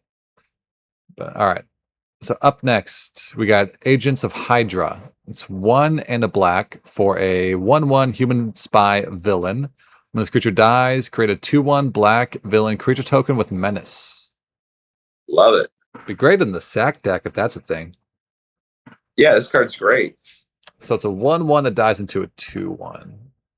I think you play this in any black deck. Yeah, it's pretty. And it's got menace. Oh, it does have menace too. Yeah, it's a chump blocker into something on rate. Okay. Yeah, that's probably just a good card. Yeah. I mean, you're gonna have a little bit of a hard, like, if there's some like sack outlets and stuff. Yeah, I think how good this card is, like the ceiling of this card is going to depend on how many X1s are on the set. If there's a decent amount of X1s that this can trade with, it's going to be way better. Or you block and then sacrifice it to that one dude and draw a card. It's true. And then make it 2/1. He's great with the guy that can sack and draw. Yeah. Probably good. Good. I don't think it's top common, but good, but not great. Somewhere up Yeah, here. good but not great. It's definitely not. Yeah. All right, that's it for now, black. The next one is going to be the probably the black on top. Probably the best black card. They just made a better what's it called? Last Grasp? Well, this is uncommon. Oh, dang. Oh my god, I thought that was a common for a sec. Great card though, but they just made a better Last Gasp. They did. Especially that might see standard play. -4/-4 for 2 kills a lot of stuff in standard, but Glenn, chat. I think I got to tap out. You're tapping out? You're gonna abandon your friend? I gotta eat dinner still and then get ready for bed, man. All right, fine. I'll carry on with sorry. that. It's okay. All right. Well, it was nice. I'll watch the rest of it later. All right. Bye, chat. Bye. Get him out. Get his face out of here. We don't need him. Val? I'm doing a set review, Cooks. I'm doing a set review. I gotta finish this, at least. And I kind of want to eat some food. Sorry. All right, so up next, we got Hulk Smash. So it's 1 in a red for an instant. It has Teamwork 4. It says choose one. If the spell is cast using Teamwork, choose both instead. Destroy target non-creature artifact or target creature you control. Deals damage equal to its power to target creature and opponent controls. Yeah, I mean, this is I like this card. It's pretty good. Like 2 mana bite spells. Usually they're in green, but 2 mana instant speed bite spells are always good cards in limited. And then this one has an upside of it can also kill an artifact that's causing you problems. So every once in a while, it'll be a 2-for-1. Although Teamwork 4 is kind of a high cost to pay for that. I mean, that said, you're also killing something, so hopefully you won't lose. You won't take too much damage on the crackback. You can also block and then teamwork as well. So pretty good card. Probably one of Red's better commons. Actually, for now, this is the best common in blue. I think this is the best common in black. This one might be the best common in red. We'll see, but it's definitely good. I'll stick it like up here. All right. Up next, we have Vision of Love. So it's 1 in a red for an instant. You may sacrifice an artifact or discard a card. If you do, draw 2 cards. Okay, so it's just the not Faithless Looting, whatever. You know that variant where you discard a card and draw 2, but it has the buyout of also being able to sack an artifact. That's probably just fine. It depends on, like, it'll be a lot better if there's a lot of trinkety artifacts in the set, which I've seen a couple of them. But I mean, just the regular 2 mana, discard a card, draw 2 at instant speed. Usually it's just filler minus. This one has upside of not having to discard a card. So I think it's just filler mid filler. Stick it like right here. All right, and then we got Volcanic Villain. So it's 2 in a red for an 3/2 elemental villain. It's got haste and power up for 6. 5 in a red. It says put 2 +1/+1 counters on this creature. Oh, okay. So it's either a 3 mana 3/2 haste or like a 6 mana 5/4 haste. This card's bad. This card's bad. I don't like it. Like we've seen 3 mana 3/3 hasters be like just okay. This being a 3 mana 3/2 makes it way worse. It dies to 2 drops. It's going to trade down a lot of the time, and the power up is very expensive for not that much of a payoff. I think. I mean, I could see this being used in a very aggressive deck where you're trying to just curve out and kill your opponent. So I think I'm just gonna put it in like niche playable, somewhere around there. But pretty bad card. I'd recommend not playing it most of the time. All right, up next we have Stark Industries Executive. So it's 1 red mana for a 1/2 human advisor. Its ability is 2 and tap, create a treasure token. Okay. It's kind of weak. I mean, a 1 mana 1/2 is not really where you want to be. It'd be better if it was a 2/1, so it could trade up. But it does put an artifact into play every turn when you want an artifact to enter to trigger synergies. So I could see this being a decent card in the blue-red artifacts deck, but definitely just nothing more than filler. It also does help if you want to do like a 5-color deck or a multicolor deck. It does help splash, but that also it's very inefficient at splashing. You got to pay 2 mana to make a treasure. That's pretty slow. But yeah, I think this is just like lower tier filler, I'd say.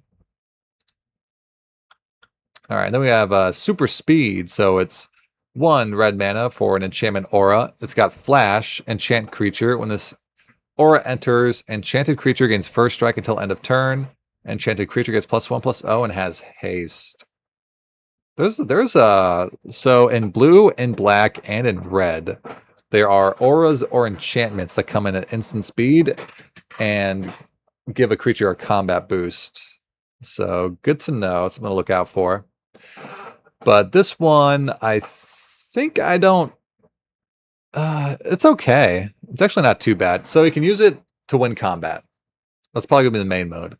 But you can also use it late in the game to flash out a threat and surprise your opponent, which is you're probably gonna do that like 5% of the time. But it's nice that the option is there. But otherwise, I mean, we often see like 1 red +1/+0 and first strike be just an instant. This is a aura, so it keeps buffing the creature. Like the buff stays on. So this is better than that. And it has the upside of doing something haste. So I don't mind it. I mean, it's just filler, but it's a combat trick that can get behind in pretty aggressive decks. I'll just put it like mid-tier filler. All right, up next, we have Repulsor Blast. So it's 3 in a red for a sorcery. It's Teamwork 2.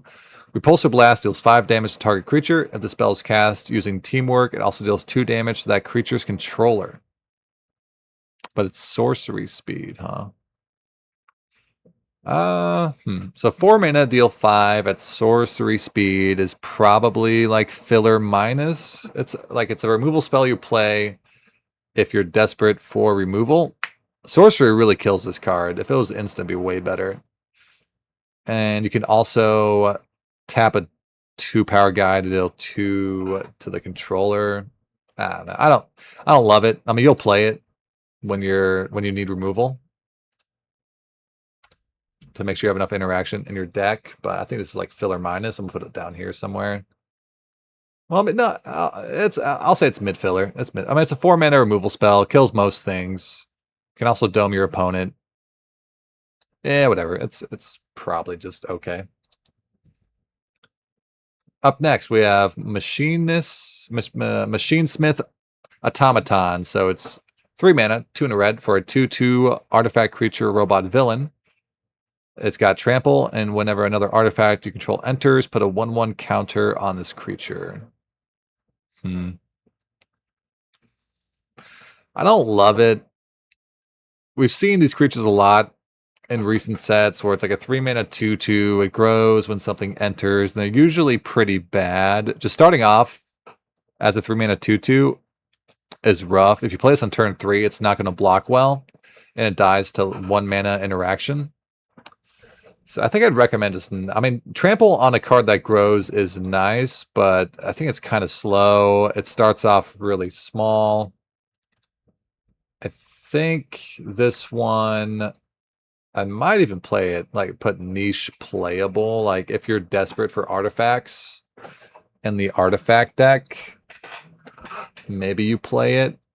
But otherwise, this card just seems kind of bad to me. It's not so bad though that it's get this out yo deck bad.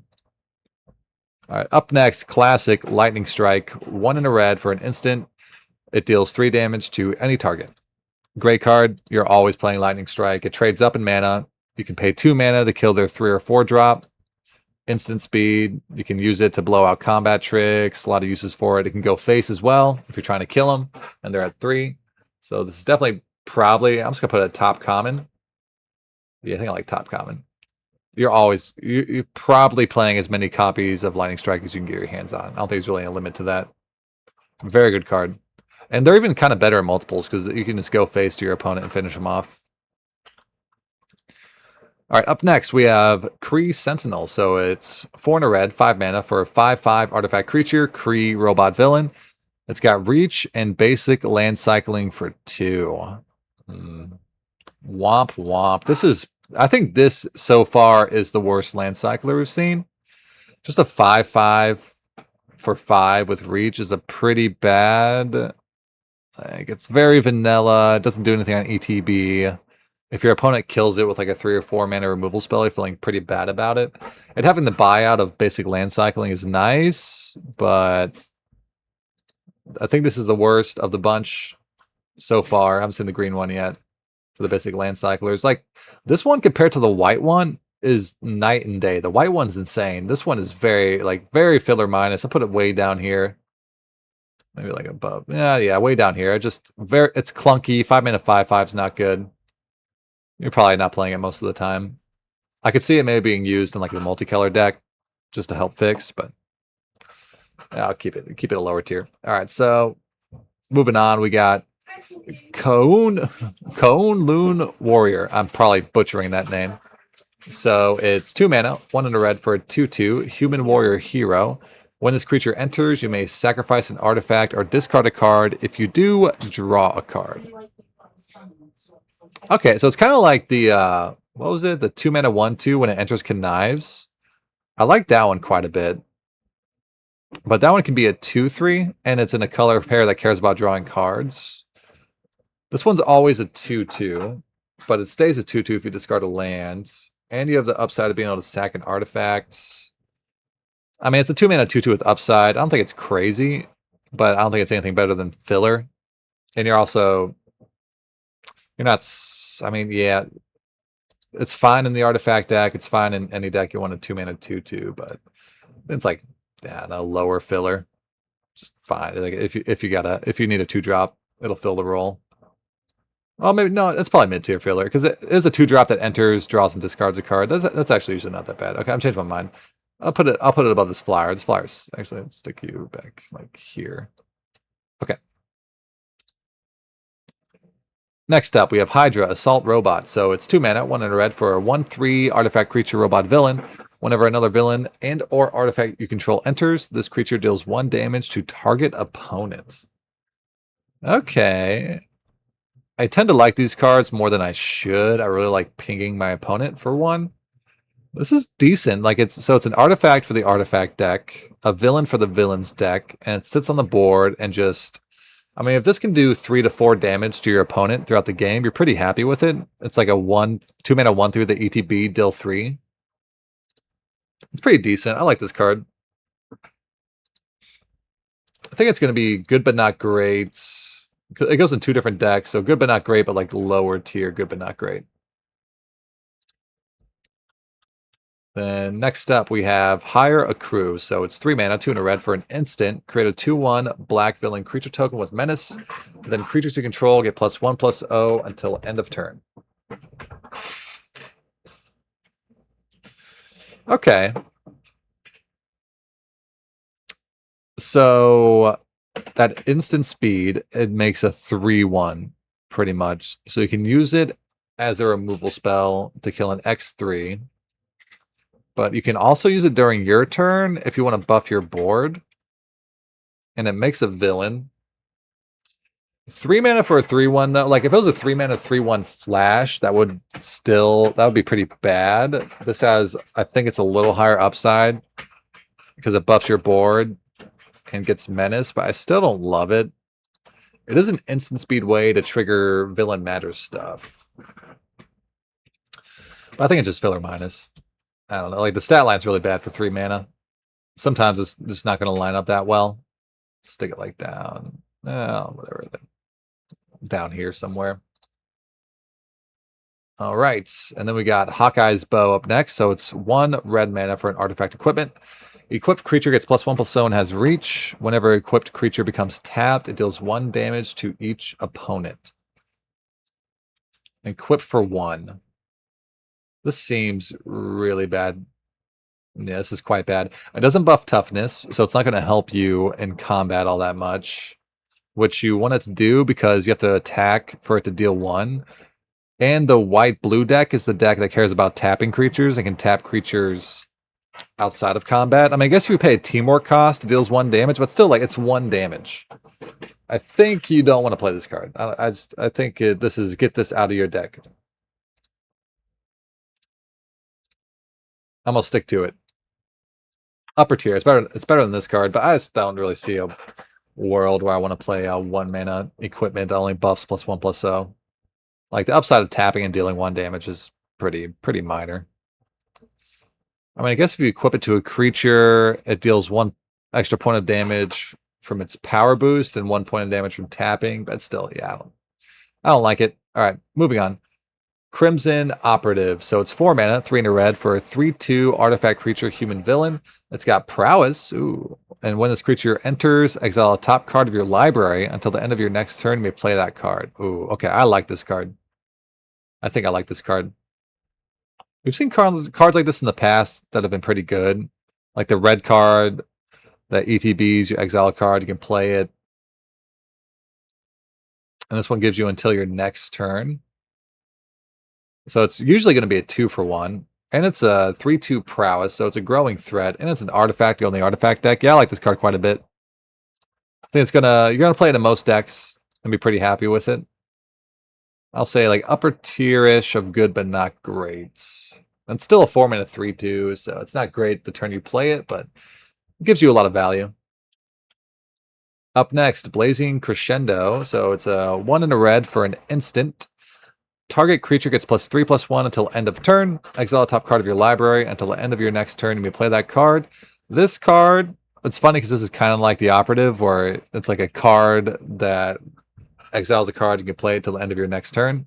But I don't like Blazing Crescendo. It's a really bad combat trick. +3/+1 is often not going to win you a fight. It's going to make you trade, and so you're going to 2-for-1 yourself up front, and you'll get a card, but you're not guaranteed to be able to play that card, especially when you only have like 2 mana or 3 mana available.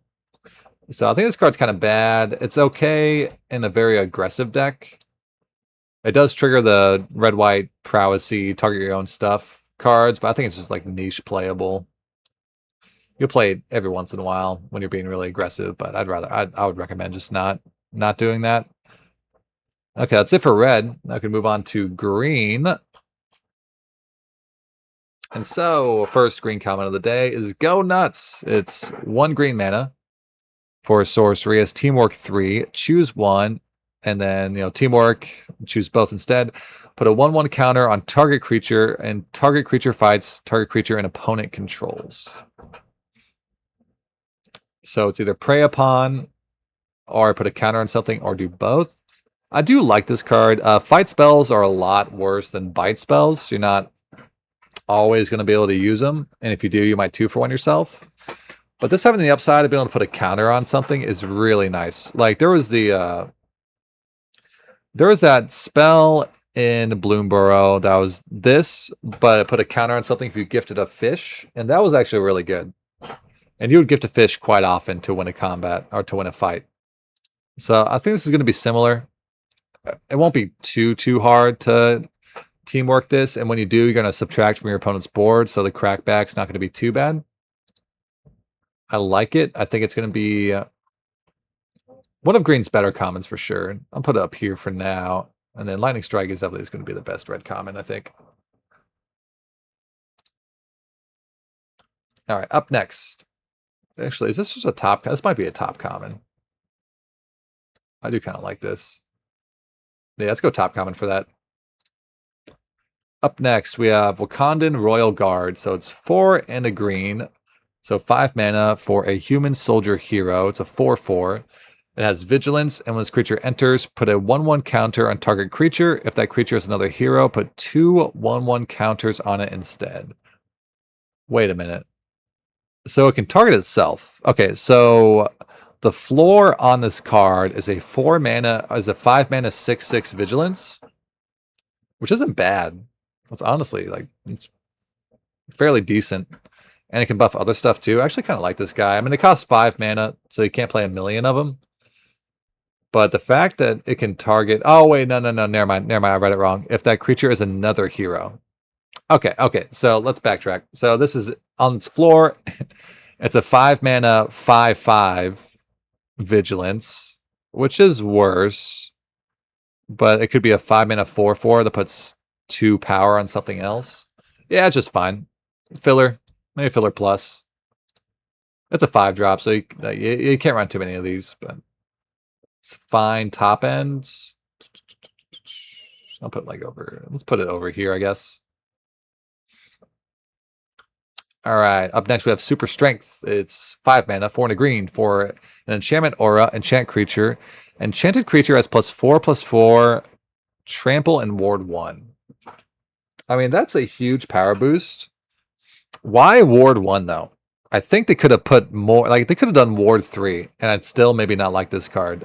5 mana for an aura that doesn't kill anything is just not going to be what you want to do. I think this card is actually kind of bad. 5 mana is so much. It makes a creature huge, but if they kill your creature, which won't be hard because it's only ward 1, you get 2-for-1, and you spend 5 mana. Yeah, I think this is all right. There we go. Another card. Forget this out yo deck. Just don't play this card. This card seems bad to me. You're very liable to get 2-for-1 there. Tapping out turn 5 for this. Ugh. Nah, don't do it. Up next, we have Undercover Scroll. So it's 1 and a green, 2 mana for a 1/1. It's a Scroll Shapeshifter villain. As long as there are 2 or more creature cards in your graveyard, this creature gets +2/+2, and it's all creature types. Ooh, okay. And you can tap it to add 1 mana of any color. This card's actually kind of sick. It's a 2 mana dork that fixes your mana. And then not even that late in the game, it becomes a 2 mana 3/3. And it's not a horrible top deck because it's going to be a 2-mana 3/3. I like this card a lot, actually. This seems really good. +2/+2 is a huge boost. And there's a lot of cards to enable the 2 creature cards in the yard thing. So I think this card's quite good. I'm going to put it... I don't know if it's top commons, but it's going to be up here for good but not great. All right, up next, Restorative Technique. 3 mana, 2 and a green for a sorcery. Target player gains 2 life, then searches the library for a basic land card, puts it into the battlefield tapped, then shuffles, and then put a 1/1 counter on up to 1 target creature. So 3 mana, you get a land, a counter, and you gain 2 life. I mean, that's kind of pushed for this effect. I mean, it used to be, back in the day, it'd be like 3 mana just to get a tapped land. But this gives you a tapped land and a counter and 2 life. Still not great. And you're never going to play this outside of a multicolor deck. But I think in the multicolor decks, you'd be pretty happy playing this card. I'm just going to say niche playable. Because you're only ever playing this if you're playing multicolors. Never plays in a 2-color deck. That's not going to be good enough. It's not enough of a reason for it. All right. And then up next, we have Savage Land Dinosaur. So it's 4 green, 6 mana for a 7/6 dinosaur. It's got trample and basic land cycling. So a slightly power crept Colossal Dreadmaw. Just Colossal Dreadmaw, but with one more power. I mean, it's okay. I don't think it's the worst of the land cyclers, but it's definitely not the best. It's expensive. Can you restart the tier list? I just saw you streaming. No. No, sorry. Ah, dang it. Now I gotta hydrate. This card is just okay. I mean, just Colossal Dreadmaw with upside. That's fine. You'll play it sometimes as a top-end threat, but I actually think it's like filler minus. I'll put it way down here. It's very expensive. You don't get a lot out of it. All right, up next, we have Serpent Specialist. So it's 1 green mana for a 1/1 Death Touch. It's got power up for 4. And you can put 2 1/1 counters on this creature. Okay, so it's either a 1/1 Death Touch for 1 or a 3/3 Death Touch for 4. Yeah, that's fine. I mean, 1/1 Death Touchers for 1 are always decent cards, and this has a little bit of upside where it can grow a little bit, like a tiny little bit. It's not that much upside, but it is upside. This is gonna be like upper tier filler. I'm gonna throw it in front of our robot friend. Because like a 1/1 Death Touch on turn 1 is always a decent start to the game because your opponent's gonna have a hard time attacking into you. All right, up next we have Rapid Rescue. So it's 1 green mana for an instant, mill 2 cards. You may put a permanent card from among the mill cards into your hand. You gain 2 life. Wait, that's actually, now that I think about it, that's just a reprint of something we already have, right? I think so. And so this has seen standard play before in certain decks. But I think this card is, like, you have to make sure you have enough permanents. If you don't have enough permanents, never play this card because there's a good chance you whiff. You're only milling 2 cards. But if you have enough permanents and you're the Lightning Strike, definitely Lightning Strike. Easy. That, or maybe this guy, it's like a bite spell, but can also blow up an artifact. Let's see. But yeah, Rapid Rescue, I think you'll play this in... You'll probably always... Do you always play it? Because it's not a permanent itself. I don't know. You'll sometimes play it in the black-green deck, which means this is probably actually not as good as I'm thinking it is. I'm going to say low-tier filler. Low-tier filler. Let's do that.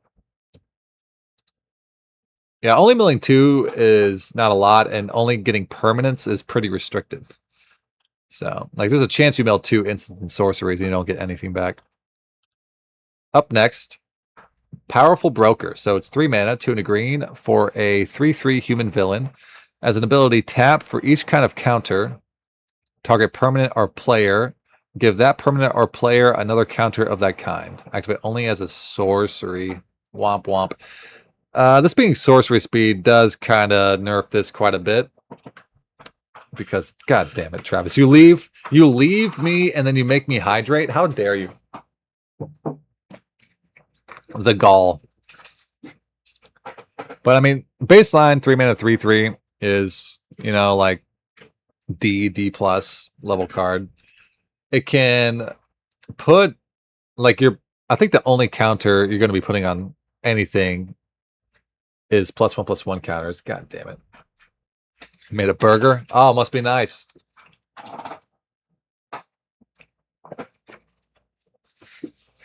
No cursing. Oh shit. Ah, fuck. All right. So you're only ever going to be just putting counters on stuff with this. I guess tapping to put a counter on something already as a counter is kind of okay upside for dang it. I need to get more water now.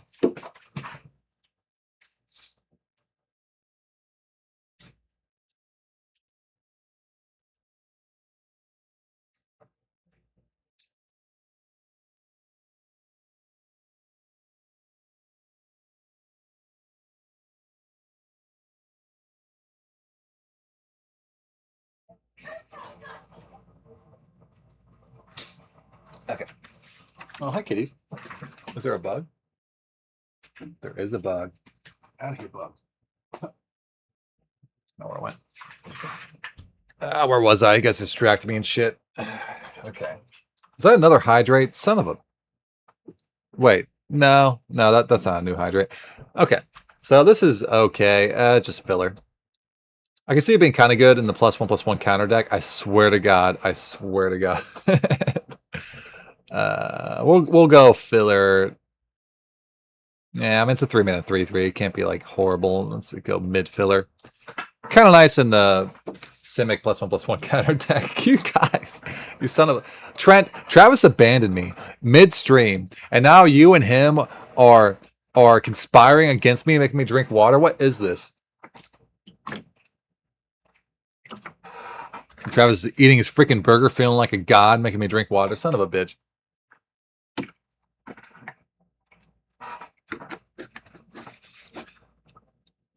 Moving on. God damn it. Moving on. Wow. You're not going to watch the last 5 cards? All right, fine. Love you too. Have a nice night. Let's see. So we got Pet Avengers, 3 and a green for a 4. What the fuck? A 4/4 Dragon Dog. Wait, a 4/4 Dragon Cat Dog Bird Frog Hero. It's so funny. It's got reach and power up for 7, 6, and a green. Put a 1/1 counter on this creature and create a 3/2 white hero creature token with vigilance. So for 7 mana, it's a 5/5 and a 3/2 with vigilance. It's pretty good. And otherwise, it's a 4 mana 4/4. I actually like this card quite a bit. Like its base stats are decent. And then the 7 mana mode is actually pretty good. Yeah, I think this is going to be one of Green's better commons for sure. Maybe top. I actually think this might be a top common. I'm going to do it. Put it right there. All right, we got Knight of Wundagore. So it's 1 in the green for a 2/1 cat knight villain with trample. Whenever you put a 1/1 counter on another creature, put a 1/1 counter on this creature. This ability triggers only once each turn. 2 mana 2/1 trample is really bad starting point, and you're not always going to be putting counters on stuff. I think this is just bad. It only triggers once per turn too, so it's gonna. I think it's not going to scale enough with the game to be relevant. I will say, let's go niche playable. Maybe you'll play it if you have a ton of 1/1 counters, but I probably should stay away from it. And up next we have Gorilla. So it's 1 in a red. Oh fuck, 1 in a green. I'm so tired. So 2 mana for a 2/2 ape soldier hero with reach, and you can sack it, destroy an artifact or enchantment, non-creature artifact or enchantment, activate only as a sorcery. I mean, there are like rare plans running around that are enchantments you want to blow up. There actually have been some number of targets for this. As a 2-mana 2/2 reach, it's just this is I think the definition of filler. So probably like a little lower tier filler. You'll play it sometimes. It's okay. Oh my god, Giant Growth. Yeah, you're right. It is in every set. Giant Growth, 1 green for an instant. Target creature gets +3/+3 till end of turn. Giant Growth is not what it used to be. It's actually not very good anymore. Just a combat trick that does not save your creature from removal a lot of times is not worth it. I will say this is bottom tier filler. No, I'm going to say niche playable. Niche playable. I think you're only going to play it in really aggressive green decks, is my guess. Or if you're really low on interaction and you have to play combat tricks to kind of substitute that. But yeah, Giant Growth, get that out your deck. Nah, it's not that bad. Giant Growth isn't that bad. It still gets me +3/+3 for 1 mana. Play it sometimes, but probably shouldn't play it. All right, up next is Call Damage Control. So it's 1 and a green for a sorcery. Choose up to 2. Return those cards from a graveyard to your hand. Target artifact, target creature, target enchantment, or target land. So it could be a 2 for 1, but that's going to be kind of hard to engineer in limited. There are a lot of artifact creatures running around, so I could see you picking like an artifact creature and a regular creature. Still kind of a lot of hoops to jump through, though, for just a worse regrowth, I'd say. And regrowth isn't even that good in limited anyway, so let's... this is also going to be like a niche playable. I could see some decks playing it if you can enable it, but... Alright, we got Ant-Man's Army up next, so it's 3 mana, 2 and a green for a 3/2 insect. When this creature enters, create a food token or a treasure token. Love it.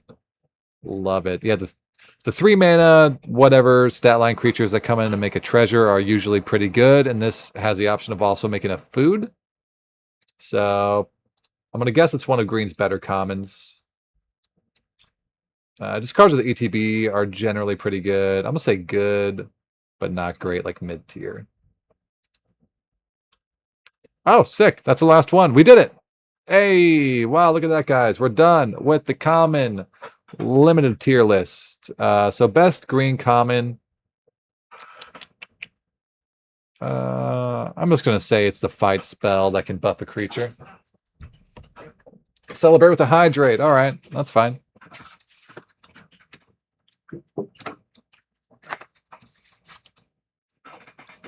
Yep, so yeah, best common each color. We have the 3 mana 2/2 that ETBs draws a card. The 3 mana 2/2 that ETBs makes a 1/1. The 4 mana destroy creature, Surveil 1, Lightning Strike. And then the fight spell for 1 mana, but if you teamwork, you can put a counter on a creature.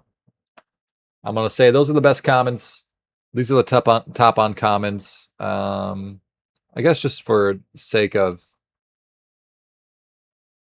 evening things out, let's... Wait, what is this? Let's do this.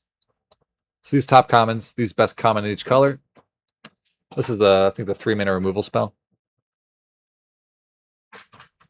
3, yeah. Well, removal's always good. Removal's always good. Yeah, and then the other 2 are 2 creatures that ETB and do something, so just a classic boomer mentality. It has to have an ETB or has to kill something for it to be good. But all right, this is the tier list. Let me save this. Download.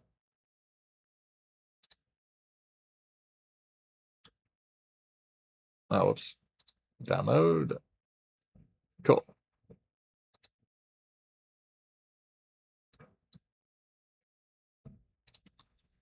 All right. And that's a wrap. We'll be back on some other day to do the uncommon tier list. I think it was going to be what? Saturday is the next day. We'll do the uncommons, and then on a different day, we'll do the rares and mythics. But for now, I'm tired. My mouth hurts from talking. I'm going to pop off. Thanks for watching, guys. Appreciate you. All right, I'm done. Bye.